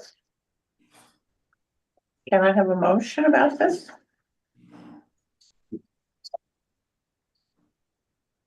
Yeah, make a motion to accept the nitrogen loading variance for 26 Creek Lane as stated in the variance forms. Is there a second? I'll second. Okay. All in favor? Meredith? Yes. Yeah. Yes. Yes. Jim? Malcolm? Yes. Carrie? Yes. And yes. Okay, that's a unanimous. Carrie. Thank you. Number 9 on our agenda is 63. 9's gonna be moved to a later date, so Oh. 9's no longer on the agenda, it's 10. Okay. 10 is 3 Pops Lane. So okay if I sit at the table? Yes, please do. Don Bracken, Bracken Engineering. This is another Nantucket project, similar variances to the one that you just reviewed.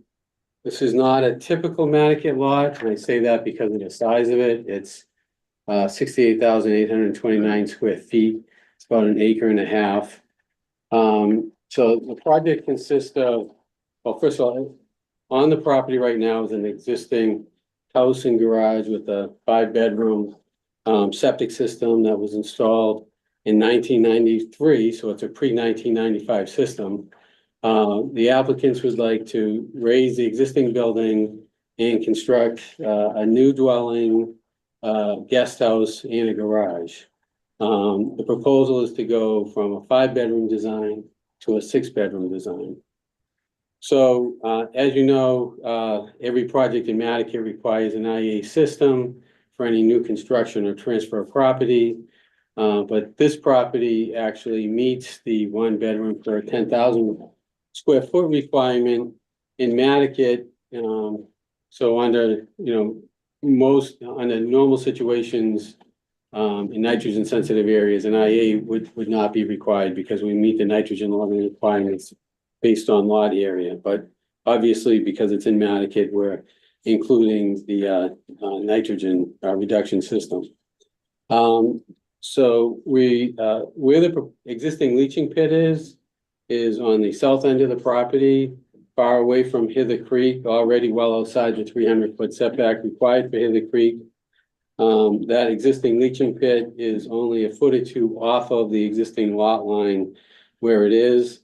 What we're proposing is to install new leaching trenches up in the same area. Again, well outside the 300-foot setback from Hither Creek. but due to the shape of the lot, we're requesting, the property line, variances from the Nantucket regulations. I'll go through it. There are two areas, where we need it. From the property line to the east at Fort Washington Ave, we're proposing a 10-foot setback. So that's a 40-foot variance.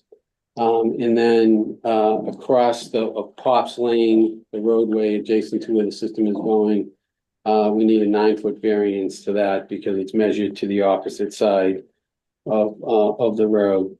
And then again, the variances between the reserve area and the primary area from 15 feet down to 3 feet. And as I've said many times, when looking for these variances, that as Jeff said, routinely have been granted in the past, is that nobody, I think, is really exactly sure what the reasoning was for those setbacks, only in Nantucket, not in the rest of the town, or what the health benefits would be from that. I've always had a theory that it was, number one, probably to control development, but number two, when this area was all on well water, to give enough buffers between properties so that there would be plenty of room for wells and septics in the area. In this case now, as we know, the entire area is serviced by town water. And the nearest well that's still being used is 280 feet away. So, and I know for a fact, the properties that still have wells that are being used are slowly being converted over to town water. And I point those out just to demonstrate, we realize that there's an increase in the number of bedrooms. But I think this is a unique case where we still meet the nitrogen water requirements under the state and local regulations. We have the IA system, and even with the additional bedroom, there's going to be a substantial reduction in nitrogen loading than what's there currently today. And I'd be happy to answer any questions. It'd be John again. John, are you ready? Yeah, sure. Yeah, so I don't disagree with anything Dawn just mentioned. I think the setbacks in Nantucket there was an intent to try and control the density and development in Nantucket, as well as well separation. And the benefit now is that there's town water out there, and this property is or will be connecting to town water based on the proposal. In my recommendation, I said if this was a failed leach field on this property, this would be maximum feasible compliance. We'd be looking at that, as 5 bedrooms. Of course, now the proposal is to add another bedroom, new construction to 6 bedrooms. But the lot does conform to that. I think it's 68,000 square feet. So by Title V and local regulation, it is allowed 6 bedrooms total. And, in the past, my experiences is the board's been a little bit for years amenable to these Nantucket properties that are on town water. The question I think for the board and the thing to consider is the sticking to the regulation, the Nantucket regulation on this new construction. But based on history, I don't really see a great issue. I have some concerns because it looks like maybe they're putting in a pool right next to the water. I know that's not why, I don't know that that's necessarily affecting where you put maybe that's affecting where you're putting the house and the septic. I also wonder that when this house sold the last time in 2021, did they not have to fix the septic if it was from 1993? I would have thought that when it got approved, so they're tearing up a perfectly good septic because they want an extra bedroom. Well, the septic does work, and I assume that it passed. The leaching pit system can still pass an inspection. But what triggers the replacement of it is because it's considered new construction. So anything that was installed prior to 1995 has to be replaced with a newer system. And the project is being submitted to the Conservation Commission for their review as far as the pool water? setback, but, well, the water is significantly further away from the pool. You know, all the lines are shown on the plan, if you look at them, it's a buffer zone to the coastal bank. And in this particular situation, the coastal bank actually coincides with the flood zone based on the definition of a coastal bank. So that blue line is the flood zone, it's not the edge of the water. The pool itself, is about, probably 125, 130 feet from the actual edge of the water. But in between is a salt marsh, correct? Correct, but none of that is being disturbed. And again, all that will be. No, I'm more concerned about chemicals from a pool being introduced in that area, and if their septic is working, then why replacing it? Because they want another bedroom. Well, any new construction in this case, because it's a pre-95 system, would trigger this to be, even if they were bumping out the kitchen and just increasing the size of the kitchen, we would be here for this new system. But it's but they're tearing down the house and putting up a new one. Right, and again, even if this was a new lot, we would meet all the area requirements for the number of bedrooms. And the petition does regulate the pool water issue pretty closely. That'd be one of the that they have. John? Madam Chair, yeah. So I just looked through the file for the meeting too, and I actually did notice that there was a variance given back in 1993 for this scenario for the setbacks due to the shape of the lot. It has a leach pit in there now. So that's kind of past precedent. You know, I should have prefaced that by saying, you know, this new construction of tearing down this 5-bedroom house and building a 6-bedroom house and having the setbacks in the Nantucket Harbor watershed was pretty much the intent of the regulation right there. But, you know, again, with that said, there was already a variance granted in this basic same scenario. So did they not, when they sold the house, they didn't have to change the septic? There is currently an IA system there. Correct me if I'm wrong on that, Don, but it would have been required to install a nitrogen reducing system. And they weren't installing those in 93, were they? So if I can just clarify a few things. So I don't think there's a recent inspection report, and I didn't realize that it was sold in 2021, but it could have been sold interfamily, so a report wouldn't be required. I don't know how that went, but. Not to interrupt, we just got a text, but we're pretty sure the septic was upgraded in 2020 or 2021. We're the immediate neighbors. There was a plan on file that was done and approved that included an IA system, but there's no as-built on record and there's no evidence that it was ever installed. So unless you physically saw it being installed, I'm just responding. I'm not saying you're wrong. I'm just saying. I'm just responding to a text. Oh, okay. Yeah. So.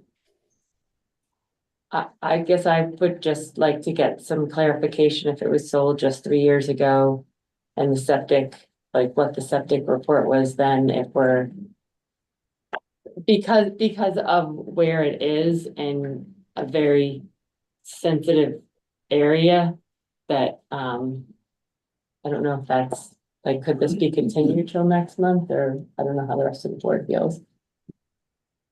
Yeah, I've got, Carrie. Yeah, and then again, this might be more of a question of, what counts as land. I mean, they own 68,000 square feet, but it seems like a lot of it's wetland. The north of on the plans, the north of it, like 1/3 of the property is looks like wetland. So when we're calculating the amount of space, do we count a place where we can't do anything, touches wetlands? I mean, when we're calculating the amount of space in terms of where the leaching field can, distribute to, it's a whole chunk there that just seems like we wouldn't even consider because it's wetlands.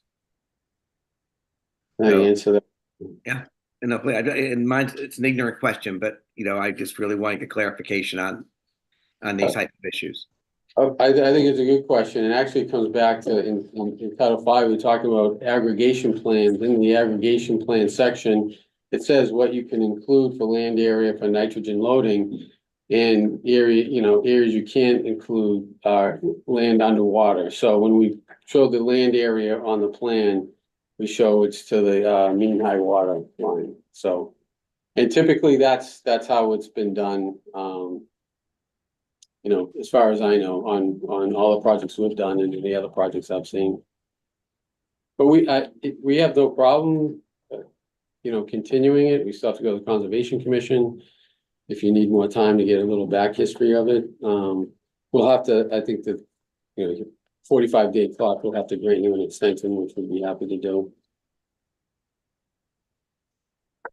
I just would like to, I feel like if it got, if it was sold, then. The only thing, Meredith, even if there was a report and it said you needed an IA, would be at this step anyway. This is what we would be doing. But then it's ripping up a whole, like saying it's okay to just roll up a brand new IA system. Well, that's, Doesn't well, meet the that is, I'm about 90% confident there's not an IA system in here already, from the records that we've seen. If there is, there's no record of it at the Board of Health and there's no evidence of it on site, which I think we would have seen. So, obviously we'd prefer to get through this tonight, but I also, respect your concerns. But that's what I'm saying. We would be back here regardless of what the report was when it passed. Like I said, it could have been interfamily. I'm just guessing that because that's why there's not a report on file. So It's not a family. it's not, yeah. Oh, yeah, sorry. Madam Chair, Yeah, there is a report on file from 2021. I actually witnessed this inspection and, yeah, there is not an IA. There's not an IA there now, and I'd need a few minutes to go through to see if one was ever installed. But if there's no certificate of compliance for it, then I can't guarantee that it was ever installed. So to Don's point, I mean, we're here now and one will get installed, so. if you want to. Yes, please. You want to go?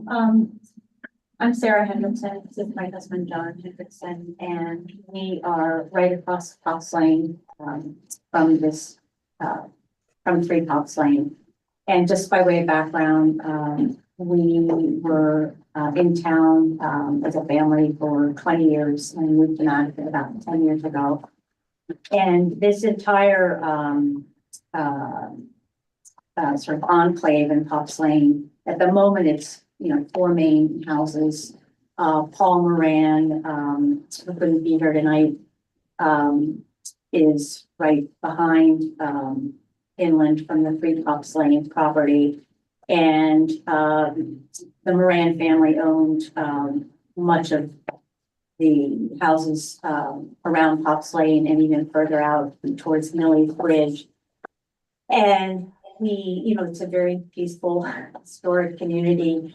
And I know it's not the purview of this government body, but this is a massive project. We were at the HDC meeting on Tuesday night, and this is the most prominent view as you enter the Creek Harbor and perhaps make your way by boat and what have you to Nantucket Marine. And it is the width of this structure, if you were to go and see the HDC filings, is massive. It's what they call, lot line to lot line. And they are also excavating and doing an entire subterranean basement with glass windows that I think often gets overlooked because the house itself is only 1 story. So we've had 2 overwash events, I'm sure everybody knows, from the ocean into the creek in the last, 15 years. So this coastal bank and this bluff area is just incredibly delicate. And, the plunge pool is in fact, very close to, the bluff. And it's very terrifying to think of just, all this disruption to this delicate, ecosystem. And, I don't know what this particular regulation is, the watershed variance that's being sought. But if taken in totality, not only is this project just a complete departure from, the old Nantucket look and feel and, the sound of swimming pool is, certainly very disruptive to the peace and quiet. But the most concerning, again, we're lay people, is just, what all of this might do, in its totality, and certainly the septic system is a critical part of that, to this very sensitive body of land and water. Can I just add 3 quick comments? In addition to being a butter, we actually share ownership of Pop Lane, with 3 Pop Lane, so it's an association, if you will. That's number one. I would like to echo the comment that was made earlier. We have a similar situated property. Most of our property, I think ours is slightly larger and 60 or 70 or 80,000 square feet, but most of it is salt marsh property. So I think we have 3 bedrooms or 4 bedrooms. And the last thing I would say, not that it matters, but we've owned the property since 2015, and other than changing the paint colors and the decorations, we've done nothing to the property, and nothing in the surrounding area that we know of has changed much. Anyway, thank you for your time and attention. If we were to postpone, what is it that we want to find out? If they put in another system. I sort And of, why would that matter? well, then they have us, I guess I struggle with this idea of I want, that is not just this project, but is sort of a little bit of Nantucket in general right now of like, I want more bedrooms, so I'll put in an AI system because then I get the bedroom credits, and I want one more bedroom, so I'm gonna put in a new septic and it doesn't meet the requirements, but I'll just get a variance because then I get what I want, and I feel this Nantucket and this area in particular is just a very sensitive area when it is so close to the salt marsh and Hither Creek, and what is gonna happen to our scallop population and what is gonna happen to the things that we all love about Nantucket if we're letting everyone have what they want. I want a bigger house. I want more bedrooms. I want. So I'm just gonna, doesn't matter. I'm gonna rip out a perfectly good septic system that was placed 3 years ago because I want this extra bedroom, and it doesn't meet the requirements, but I'll just get a variance. I mean, I just think that we have to be very careful about protecting the ecosystem that does, I believe, fall under the Board of Health of our island. And I mean, I think the Conservation Commission will obviously have their comments, but this is how does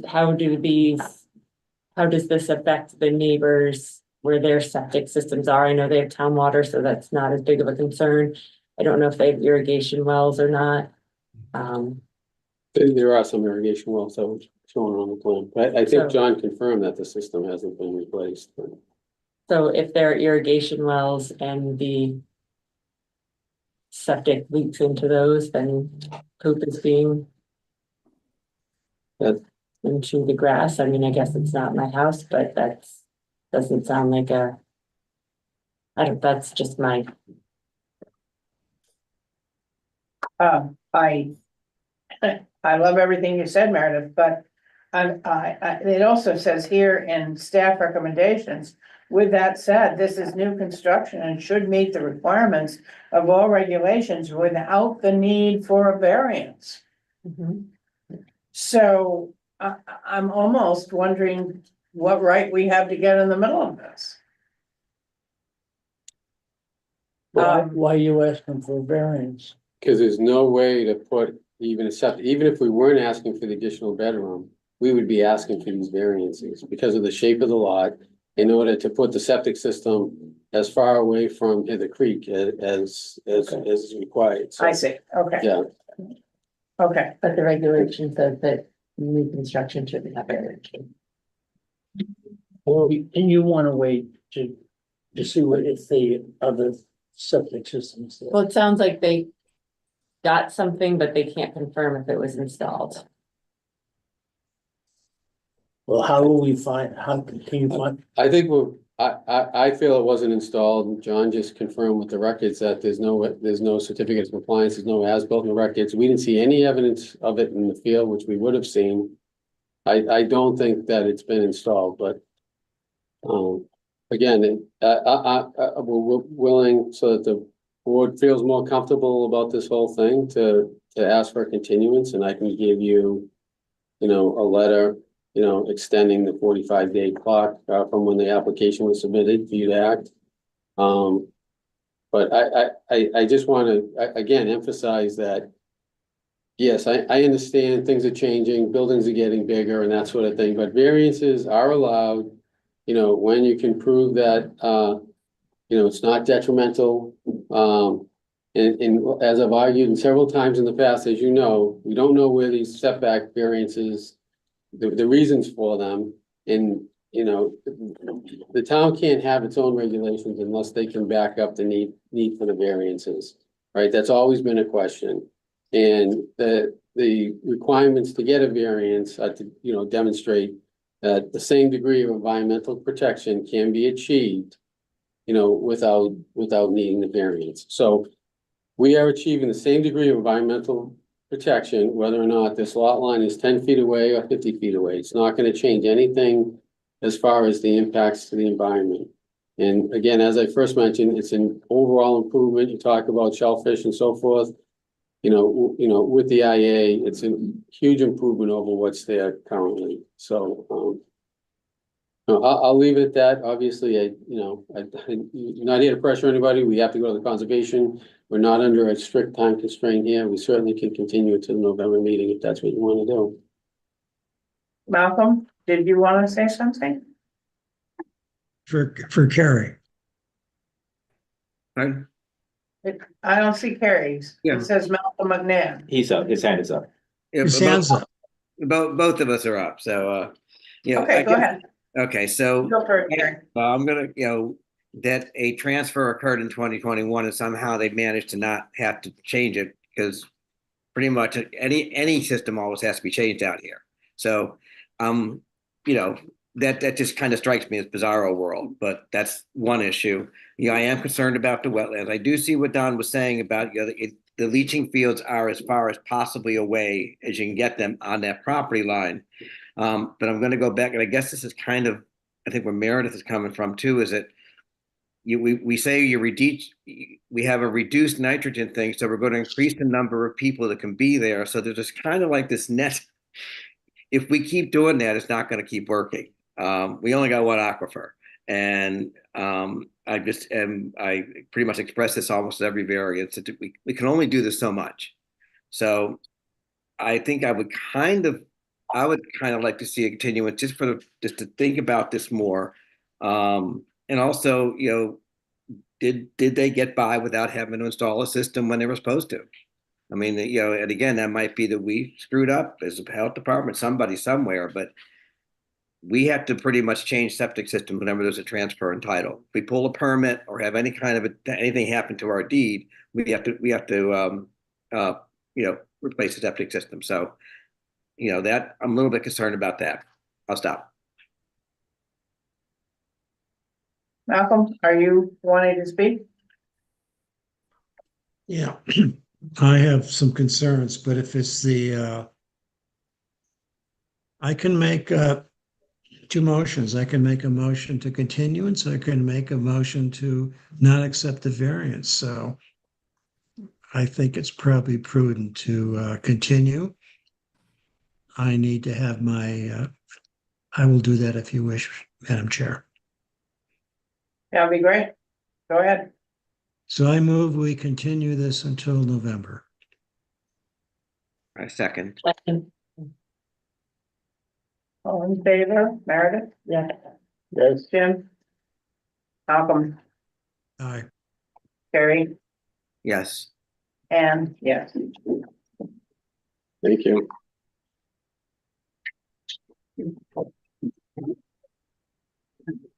Sure, can I have it?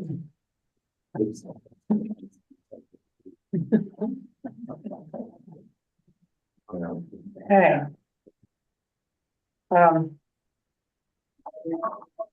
It's the one we postponed a few minutes ago. The Surfside Crossing comments and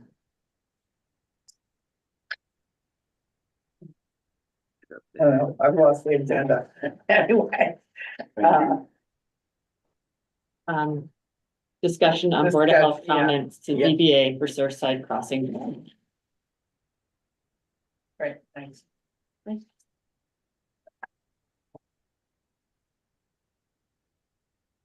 Okay, yeah, go ahead, please, Rob. Okay, so at last month's Board of Health meeting, the topic of the ZBA request to the Board of Health for comments on the Surfside development was raised. Since that time, we've got a little bit more clarification from town council as far as how something they would like us to consider, which is the comments that were made in 2018, November 2018, around this development, and comparing them to any comments that we have now. Also, the package that was delivered to us by ZBA to the Board of Health, which was all shared with you. So what you have in front of you are a couple of things. Number one are the comments from the select board, the November 2018 comments that I mentioned to you. In there, you will find really a couple of issues. One of them is under public health issues. And another one, which is actually listed under fire issues, that came up as potential public health comments or areas to comment on. And so what the chair asked me to do is to look at what had all this information in totality and identify potential areas the board may wish to consider commenting on. These are comments and they will be that would be asked by ZBA for a future meeting. So that's, I guess, the quick intro. And then if the 3 pages that you see here that leads with Surfside Development BOH comments discussion, that includes there are really 5 areas that that were identified for consideration. I don't know if you wanted me to go through these individually, or do you want, have you read them already? You can tell me how you would like to proceed. Oh, I guess, are they of equal import? Or are there some that seem to be more, Well, there are 2 that there was a theme basically on comments that were received by the Board of Health. One of them was regarding storm runoff. That was a pretty well commented on topic. Another that came up was under the waiver request, which is number 1, which is a waiver to street system provision. So those were the 2 that came up separately. And they were also mentioned in the 2018 comments that went to the select board. So we can start with those 2 if you like, or there were 3 others that were. yeah, well, let's start with the ones that were the most sort of heavily commented on and stuff. And okay. So the first one is number 1 there under street systems. This was a waiver request from the developer, and the language that was provided was shall conform to master plan, continuous in alignment with existing streets, provisions for proper projection of streets and design for convenient access for normal traffic and emergency vehicles. So they're asking for a waiver of that street system provision. And in 2018, the comment from the select board, was access points, for the ladder truck and ambulance need to be established around the apartment building. The question is the ability for emergency vehicles, including large fire equipment, to move easily through the area as a potential public health and safety issue? Is this issue addressed, or does the waiver request present a public health concern? I would say that it presents a pretty significant public health concern if there is not enough. I mean, I would think that they should have to abide by the development that everyone else does so that fire trucks and ambulances can get there. And I just happen to be looking back at a 2018 Affordable Housing Trust letter, and it shows Surfside Crossing as having the highest density per acre of any other development on the island. This is from 2018, Abrams Quarry, Richmond, Beach Plum, Stations Path. They're all less dense than what is proposed here. And I feel like that is a huge red flag for me when we're talking about safety of our citizens that are going to be living in these 156 condos, that they want a waiver to not have the safety measures to allow enough room for all of the fire trucks and ambulances. I think the waiver is for street system provisions. That is included in the street system provision. Yeah, I would hard no on that. I mean, I just think you really need people, they need to be able to get ambulances and fire trucks in there to take care of people. What if somebody's baby stops breathing? What if somebody's having a heart attack? What if there's a fire? I mean, then people are going to be sort of trapped. I just think that is. And I can't imagine why anyone would ever ask to get a waiver from those safety things. I mean, you wouldn't want your family to be living somewhere that doesn't have the safety. I wouldn't. And then I'll just remind you that these are your comments. These are going to be Board of Health comments. So how you actually decide you would like to provide them, we're happy to collate them for you and submit them to the select board. I believe is collecting comments as well. However you want that phrasing to be, I'm happy to do that, but you just need to let me know what you want me to capture. And I get what you're saying. I just want to make sure I get the language right. It captures what you're concerned about as a public health issue. I mean, the safety of emergency vehicles being able to access. Providing both medical services, because that's what you were referring to, as well as other types of fire, or I don't know what other kind of emergencies that it appears that the way it is currently set up is gonna impede that. I'm all the engineer for this project. And I know it's not a public hearing and I don't intend to make any presentations. But what I would like to do is just ask you to make sure there's a ton of information in there, just to make sure that before you make these comments, that you review some of the information. And the reason I'd like to stop you there is because there was a fire consultant hired for the project. There was a full report by the fire department, and the fire consultant addressed all the concerns. There are all sorts of plans in the files that show fire equipment access and et cetera. Yeah, I read a bunch of testimony from the former fire chief, Stephen Murphy, about. Well, that's the other issue here, is they're asking you to go back to 2018 in their comments. That was a completely different plan than the one that was done in 2020 that is in the process of review right now. Oh, but that is what is on here, correct? 156 condo units on 13 acres with a density of 12. Where The density in the units are absolutely correct. Again, I don't want to present anything. I just wanted to make you aware that, they're talking 2018. I don't know why, but just to make you aware, the plans have significantly changed from 2018.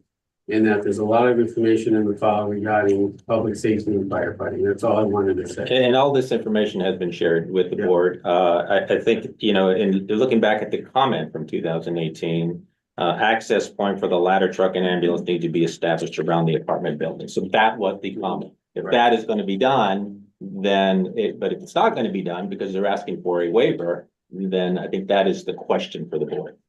The whole waiver thing is kind of tricky because they ask for blanket waivers and I understand. If it's not the design stuff.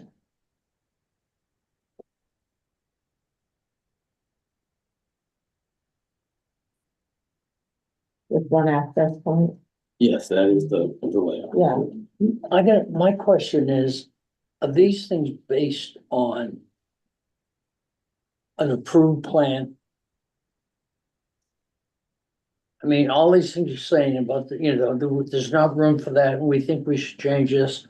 Is the plan accepted? And these are based on the final plan? I don't think anything. Yeah, Jack knows, he knows as much about this as I do. Right now, the plan is under re-review, that's why they're. It's under review, So so how do we it's not set decide in stone at Because all. this is what they're proposing. So that's. This is what the proposal. state approved. The Right. current plan that's in front of the ZBA right now. is what So the these state- questions apply to that right there, that drawing right there. I would assume you're commenting on the current plans that are there. That's what was just sent from So, ZBA, yeah. so it's not gonna change.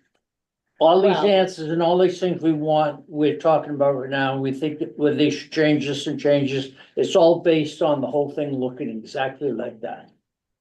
That was my understanding. It sounds like it started, they have a plan of doing, with initially 60 single family homes, and then it turned to this, and there's been a lot of court battles. So, yeah, but I mean, right now, the current plan is at the 156, we're under re-review, and I think a lot of issues resurfaced and new questions, because the plan is different than what the town reviewed. That's why it was remanded to. go So this back. might be changed.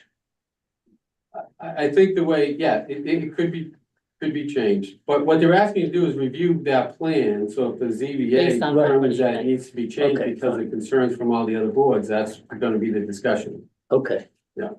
I would have a problem making a decision based on people's opinions.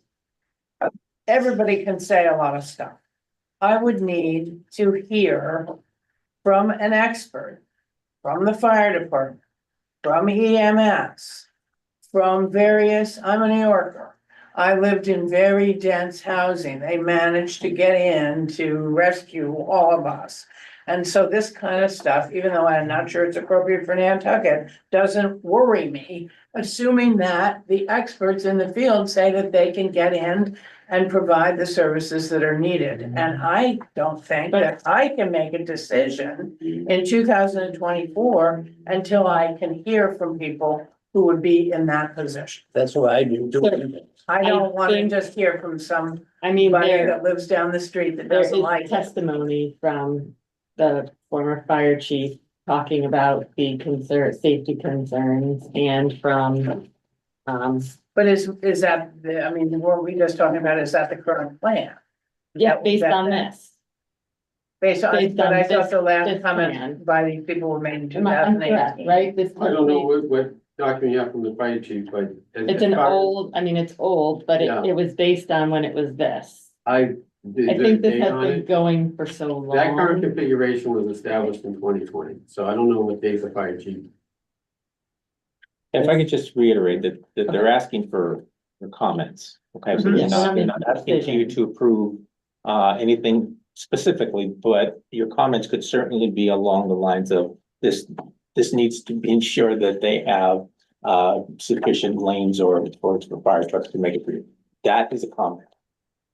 It's as to how it's happening and what's being planned, that's is subject, I guess, to change based on the overall review from ZBA. It sounds like the ZBA is asking, not just us, other committees to asking. all comment, because they have to make a decision based on, as if they are the Board of Health. They have to act as if they are us and make a decision based on the health concerns on this design. So they're saying, well, they are mostly lawyers. You all are the Board of Health. what are your concerns and Right, thoughts as, on the as the safety Board of Health. as the Board of Health?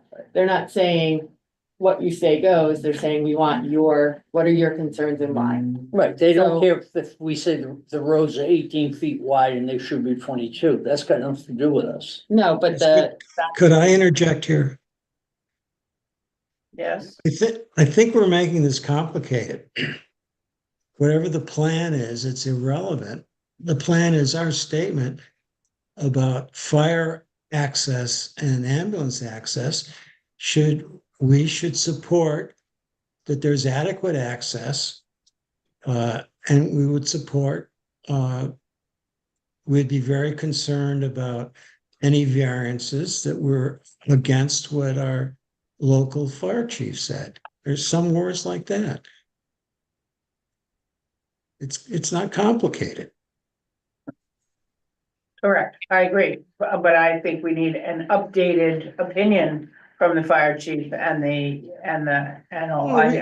Sounds like it was two We thousand can eight. just say, we don't have time for that. We can just say, we essentially would support whatever the fire chief thinks about adequate access to the building. And the Okay. fire department is given the opportunity to comment as well. That's fine. Yeah. That access to a building for medical and fire reasons is a significant health issue, and therefore we would support whatever our fire chief recommends. Perfect. Okay, what's the next, Rocky? Okay, the other one is it's number 5, for the, 2018 letter, wellhead protection district issues. So original comments continuing with additional comments as follows. You have it? Yeah, okay. All right. Condition that a regular maintenance of the storage drains be required of the homeowners association, including filing a maintenance plan and records of actual maintenance with town annually, and if town stormwater management regulations are adopted, subsequently the applicant must ensure compliance. I'm gonna Go ahead. I feel that, again, having had polluted water,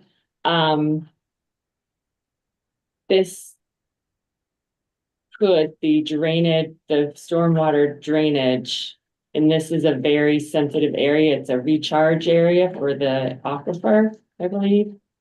And so, and there are the neighbors' wells that are all very, very close to the line, the property line. So the chance that their wells would be contaminated is, I mean, I think that they will be, well, it sounds like they would end up being contaminated because of the stormwater drainage from this area. Also, the water sewer main goes right under this, through this lot, and the force main, and it doesn't have a shut off. So in something I read that if it were to crack, 30,000 to 60,000 gallons of raw sewage would spill out and definitely contaminate many wells nearby, because they said it would be 30,000 to 60,000 gallons of raw sewage would come out before they were able to shut it off because it doesn't have an off switch. So I just feel like it's not very this dense of a building. It would have a detrimental effect on the health of the neighbors, and I don't really feel like that's fair because they were there first. And I live in a covenant house. I'm not against affordable housing. I think that it needs to be done smartly. I don't think that my neighbors mind that I live in a covenant house. I know there's talk about people don't want to live next to affordable houses, but there's a couple in my neighborhood and nobody seems upset about it. So I just think, but having your neighbor poison your well is, I think, a huge no-no, and the airport didn't know that they were doing that to us. But if this was approved in this way, then we would be saying, yep, it's okay for you to contaminate your neighbor's well, all in the name of affordable housing. that concerns me. So the document does address how they are mitigating or filtering storm runoff. That's in there Yeah, already.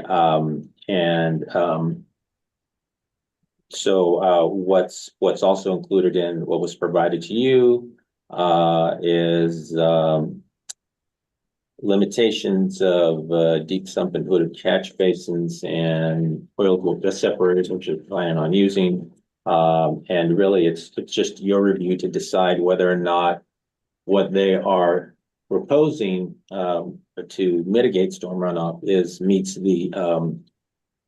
meets their or still equates or still it introduces a public health risk. it does or does not. Does it is the question. Yeah, the simple answer to that is yes, it does. Well, good sir. If you look into the first two things, the hoods and deep sumps, if you look at the information that environmental protection says about them, in their literature, they say that they're not really sure how much of anything it takes out of the water. We can all agree it takes out large particles like sand, mostly sand. It takes out shoes and shoelaces and all that kind of stuff. You know, the oil grit separators do take out oil. Anything that's hydrophobic, or most stuff that's hydrophobic, it will take out. But when most, let's say 80%, not 100%, 80,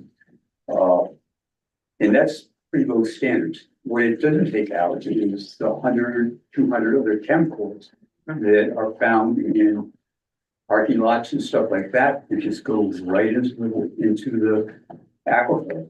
There's the state laws are severely outdated. The federal, state, and local law, which says, you know, wellhead 2 zones, you cannot put contaminated water back into the aquifer, is what really the standard is. And this does not meet the standard by a large amount. You're putting water into the aquifer that has all sorts of chemicals in it. And it's more egregious in the sense that they're dumping water very close to the aquifer where there's no clay for it to go through. And Don can answer this better than I can, but there were 4 soil tests done there. Or were there more? So we were conditioned to do multiple soil tests before construction, which we did. Yes, and how many of those were? We had to do at least 2 in each drainage system. And is that public information? Because I've been looking around for that. It's on the updated plan. Yes. No, I looked at the updated plans. Is it in like, well, we don't have. Yeah. The only point I would like to make, and Jack, you would agree with this, is that the plans as designed meet the state requirements. And it went through a review with the ZBA's own engineer, and it was a pretty rigorous review. Am I saying that all the chemicals, like Jack says, you know, are being treated? You know, obviously you can't treat everything but it meets all the requirements, and there's a lot of treatment in the soil itself when you have the separation distances. So again, I'm not trying to make a presentation, it's just to consider that it has been reviewed and it meets all the current requirements. And if I may respectfully, yes, indeed, it meets, as far as state regulations, it probably meets the requirements, but it does not meet the requirements of the federal, state, or our local law as to amount of how you recharge put water back into the aquifer.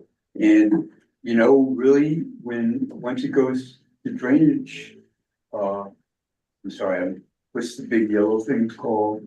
The infiltrated, the storm tech system. Storm tech, yeah. When it goes into the storm tech system, that's it. And storm tech is basically, it's just a little free way for the particles to get down in 7 or 8 feet, 10 feet down into the aquifer.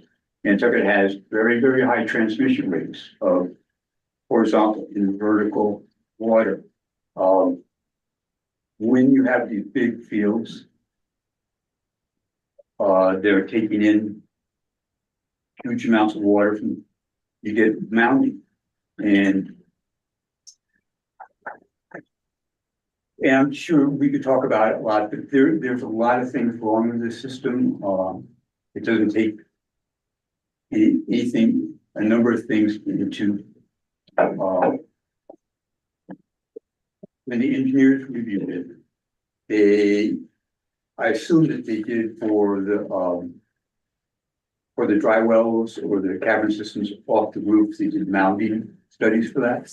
You only have to do mounding when you're within a certain distance of the groundwater to see the impacts on the groundwater, but we're far enough above the groundwater where mounding calculations weren't required, or would be, it would impact the system itself. So yeah, so that's a rather controversial area. No. But So I guess the question is for the board. Yeah. Again, comment. Do you still see a potential risk with what is being proposed today? That you would like to comment on? I just make one more comment before you make a comment. My well is one of the wells that is in line to be polluted. It's probably less, it will be polluted over a longer span of time for the actual pollution to get to it, but there are other people's wells within days, sometimes in wrong circumstances, within days of polluted. Most certainly in a month or two, they would be polluted by the water, where the water is treated. It's just right there.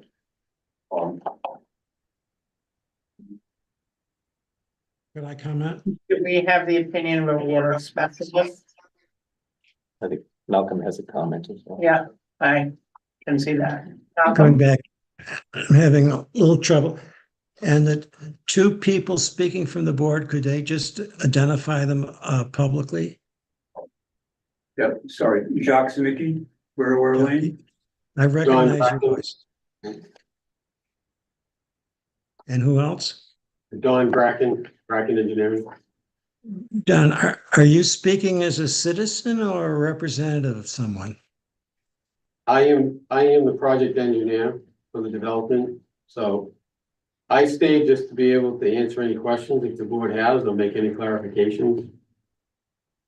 That's fine, but I wished you'd identified yourself as such. He did, Yeah. Malcolm. I'm sorry, I didn't hear it. I think what Jock said about 3 or 4 minutes ago was very important. Oh, my battery's running out. Give me 2 minutes, please, like plug something in. Yeah, Carrie? You have your hand up. Okay. Kind of almost, like we talk about the fire thing is that, we're a single source aquifer. If the runoff hurts the aquifer, it hurts all of our aquifers, not just, some, we don't have the luxury of kind of spreading, we spread the wealth when we destroy the aquifer. And I think the town's approach, not just us, but always should be, what can we do to preserve the aquifer from any known possible pollution and degradation. So that we meet the state standard by the plan. I think most state standards don't deal with the fact that a single source aquifer is what they're dealing with underneath the ground. And I think that does color how we should be looking at this. So I mean, again, if any development, big or small, is going to impact water quality, it has to be looked at really, really seriously. So I mean, now it's just that we don't have a lot of room for error here. Yes, could I mean, this is fascinating. State standards are fine, but Meredith made a very good point before. about PFAS at the airport. There was no real standards, and it's become a big issue. And the thing that Jacques talked before about 5 minutes ago about all the other chemicals and the aquifer and what Terry has said. I mean, my opinion, and we don't have time to have multiple discussion about this, but I think this board should be very concerned about the health effects of runoff. And a lot of it is not determined, regardless of what the state standards are. And I think our statement back to the ZBA should include that in some way of writing it. And I'd be glad to work with Rocky to put that together. I don't know about the rest of you, but I mean, of all the things, this really, really concerns me. Yeah. I would just like to make sure that we use, and I'm not saying that there isn't here, but for the final draft that we use strong language to convey those concerns, because I just think that this is a such a sensitive area. Yeah, I may just speak publicly. I mean, I'm on the select board. Affordable housing is a primary objective of ours. It seems to be number one. But Meredith, I thought, really got to the heart of it. We're forgetting about the island. We're forgetting about the fact that God, whoever she is, never designed this island for this many people. The environment just can't take it. And we have to be very careful about it. And as health officials, we have to be very concerned about it. And I think we have to make a strong statement that a high density place in a very eco-sensitive island with a lot of unknowns has to be looked at extremely carefully. And I'm quite willing to work with Rocky and make some of those statements, write them somehow. I don't know about how the rest of the board feels. Well, I certainly think that we need to express our strong concern. I again would say that before we, and again, this is not a vote, this is a comment. I encourage that we have some sort of a water specialist, because we're all sort of opining on this, but I don't know that we really know. And I think that before any final action is taken, up or down, there ought to be a real water specialist, a neutral, not representing anybody, to say what this kind of density could do or not do. Madam Chair. I would suggest you ask Mark Willett as the director of the water commission, or the water department, and for his opinion. He certainly is on top of this all the time, and he's readily available. And they will be commenting also. Okay, good. I'm a water commissioner, so I'm yeah. wearing the hat. All right. I don't know if it's appropriate to mention the Board of Health was, the appeals court revoked to the 40B permit in a case in Stowe, Mass, very similar to this, of a high density because of the risk of contamination to the nearby wells. I think I sent it out to everyone, but I just thought that was the main concern there, is that it was going to contaminate the local wells, and they did not think that affordable housing should trump the health of the neighbors.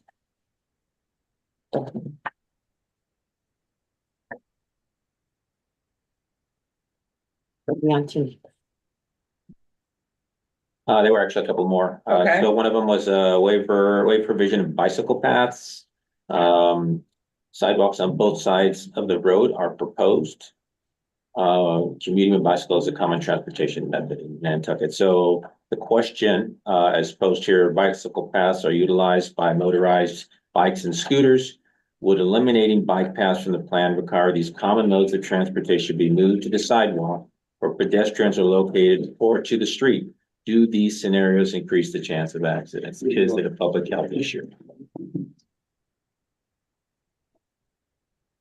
Well, those electric bicycles right now, right on the bike path. 25, 30 miles an hour. You do away with the bike paths and put them on the sidewalk.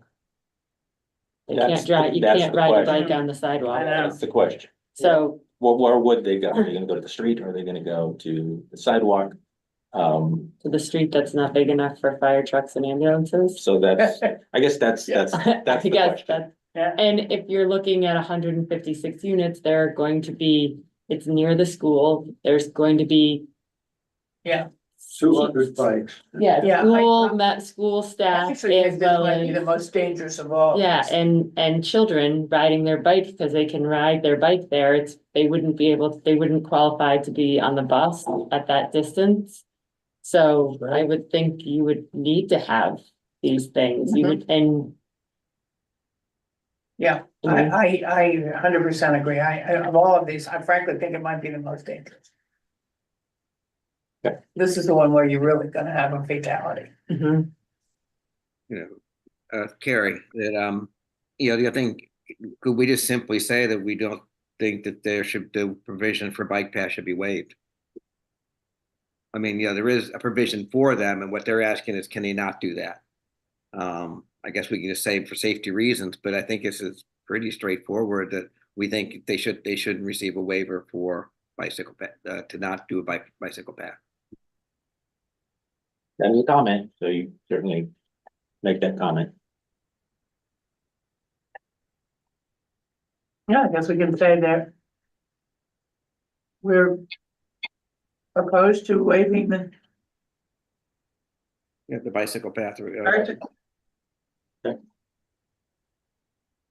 Can I move on or? Yes, please. Okay, and then the last one I have here is, streetlights. Streetlights are required as designated by the planning board, and the waiver is to waive the streetlights. So, the question is, without streetlights on an island, experiences significant periods of darkness many months throughout the year. Pedestrians will be walking or riding bicycles in the dark. Does this increase the risk of collisions with automobile traffic?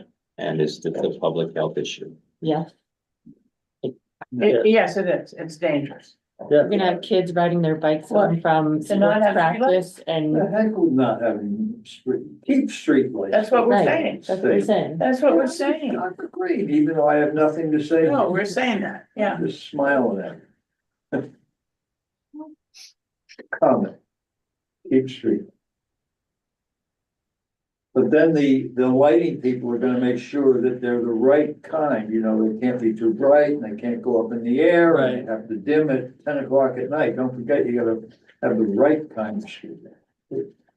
Well, we're saying no to that waiver too. Okay, so as Malcolm proposed, then if you'll get together with me and we'll. Make a statement on that, Statement on the other this, on one. these, Yeah. okay. Yeah, if I could get together with Rocky and I think I have a sense of the board that we could write something that you'll all upset, but at some point I feel uncomfortable signing something without all you seeing it.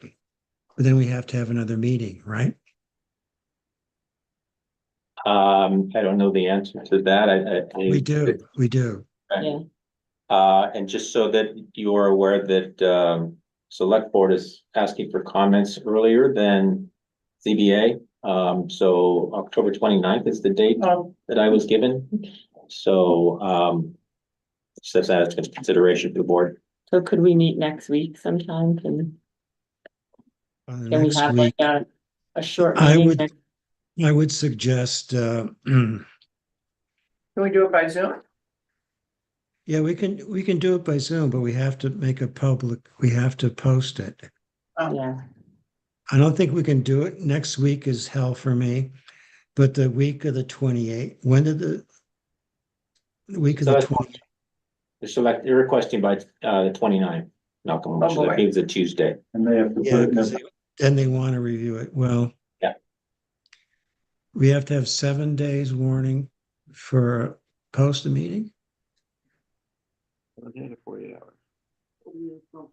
I'm not, I guess I'm not sure why it has to be, like, because. Oh, because it's public right now, and if we Continue this meet meeting. again to, yeah, all right. I mean, could we do it on the 25th? On the Yeah, what? the meeting has to be posted for 48 hours before the, I mean, Yeah. so If we did it on Friday, then The 25th? yeah. Or is that week too bad for you? No, I can do that the 25th. Yeah. If we could post a meeting for what time on the 25th? I have to I be at have- school until 2:20. Yeah, I have something.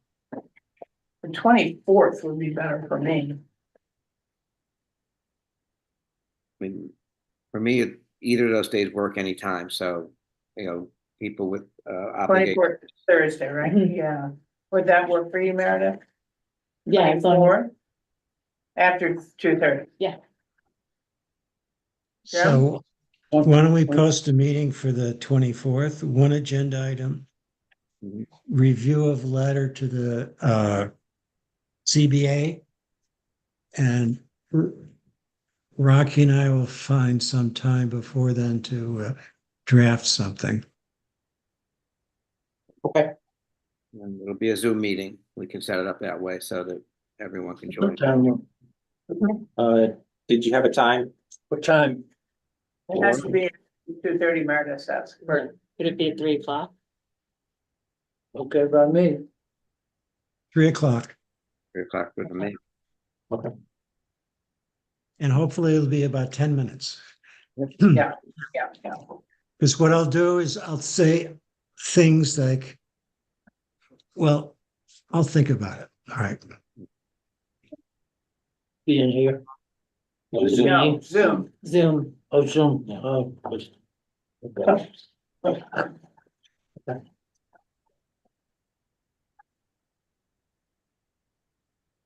You want me to do director's updates? I'll be super fast. Yes. Yeah. Okay. Go ahead. Flu and COVID clinic, vaccine clinic this Saturday. Hopefully not a repeat of 2 weeks ago. Didn't go as planned. We didn't have enough injectors. And so, we have been meeting with the contractor that's providing the service and, working really hard to make sure that this one goes smoothly, and that everybody that wants a flu shot and or COVID shot can get one. The other. Do you know how many people we did have? There were That 320 people that were vaccinated, a total of 531 doses of either flu or COVID. Oh. Yeah. Okay. And then the other is a Serve Safe classes scheduled for November 6th through 8th. We were able to lower the cost of attendance to $42.50, which is significantly down from $175, which was what the cost was last year. And I think we have 7 or 8 participants signed up right now. That could change. Which between class? now. Yeah. Rocky, I'm which class was that again? The Serve Safe? Okay. Okay, thank you. Yeah, that's all I got. You should all take it. It's quite interesting. And you'll look at food very differently after you take that course. Yeah, well, True. you wouldn't go anywhere. Anyway, That's all I have, Okay. madam. Sure. thank you. Is there anything else? Then can I have a motion to adjourn, please? So moved. Second. All in favor, Meredith, Yes. Yes. Jim, Yes. Malcolm, Yes. Karen, Yes, and yes, we're adjourned. thank you. Okay. All right. See you all in a week. Yeah, that's right.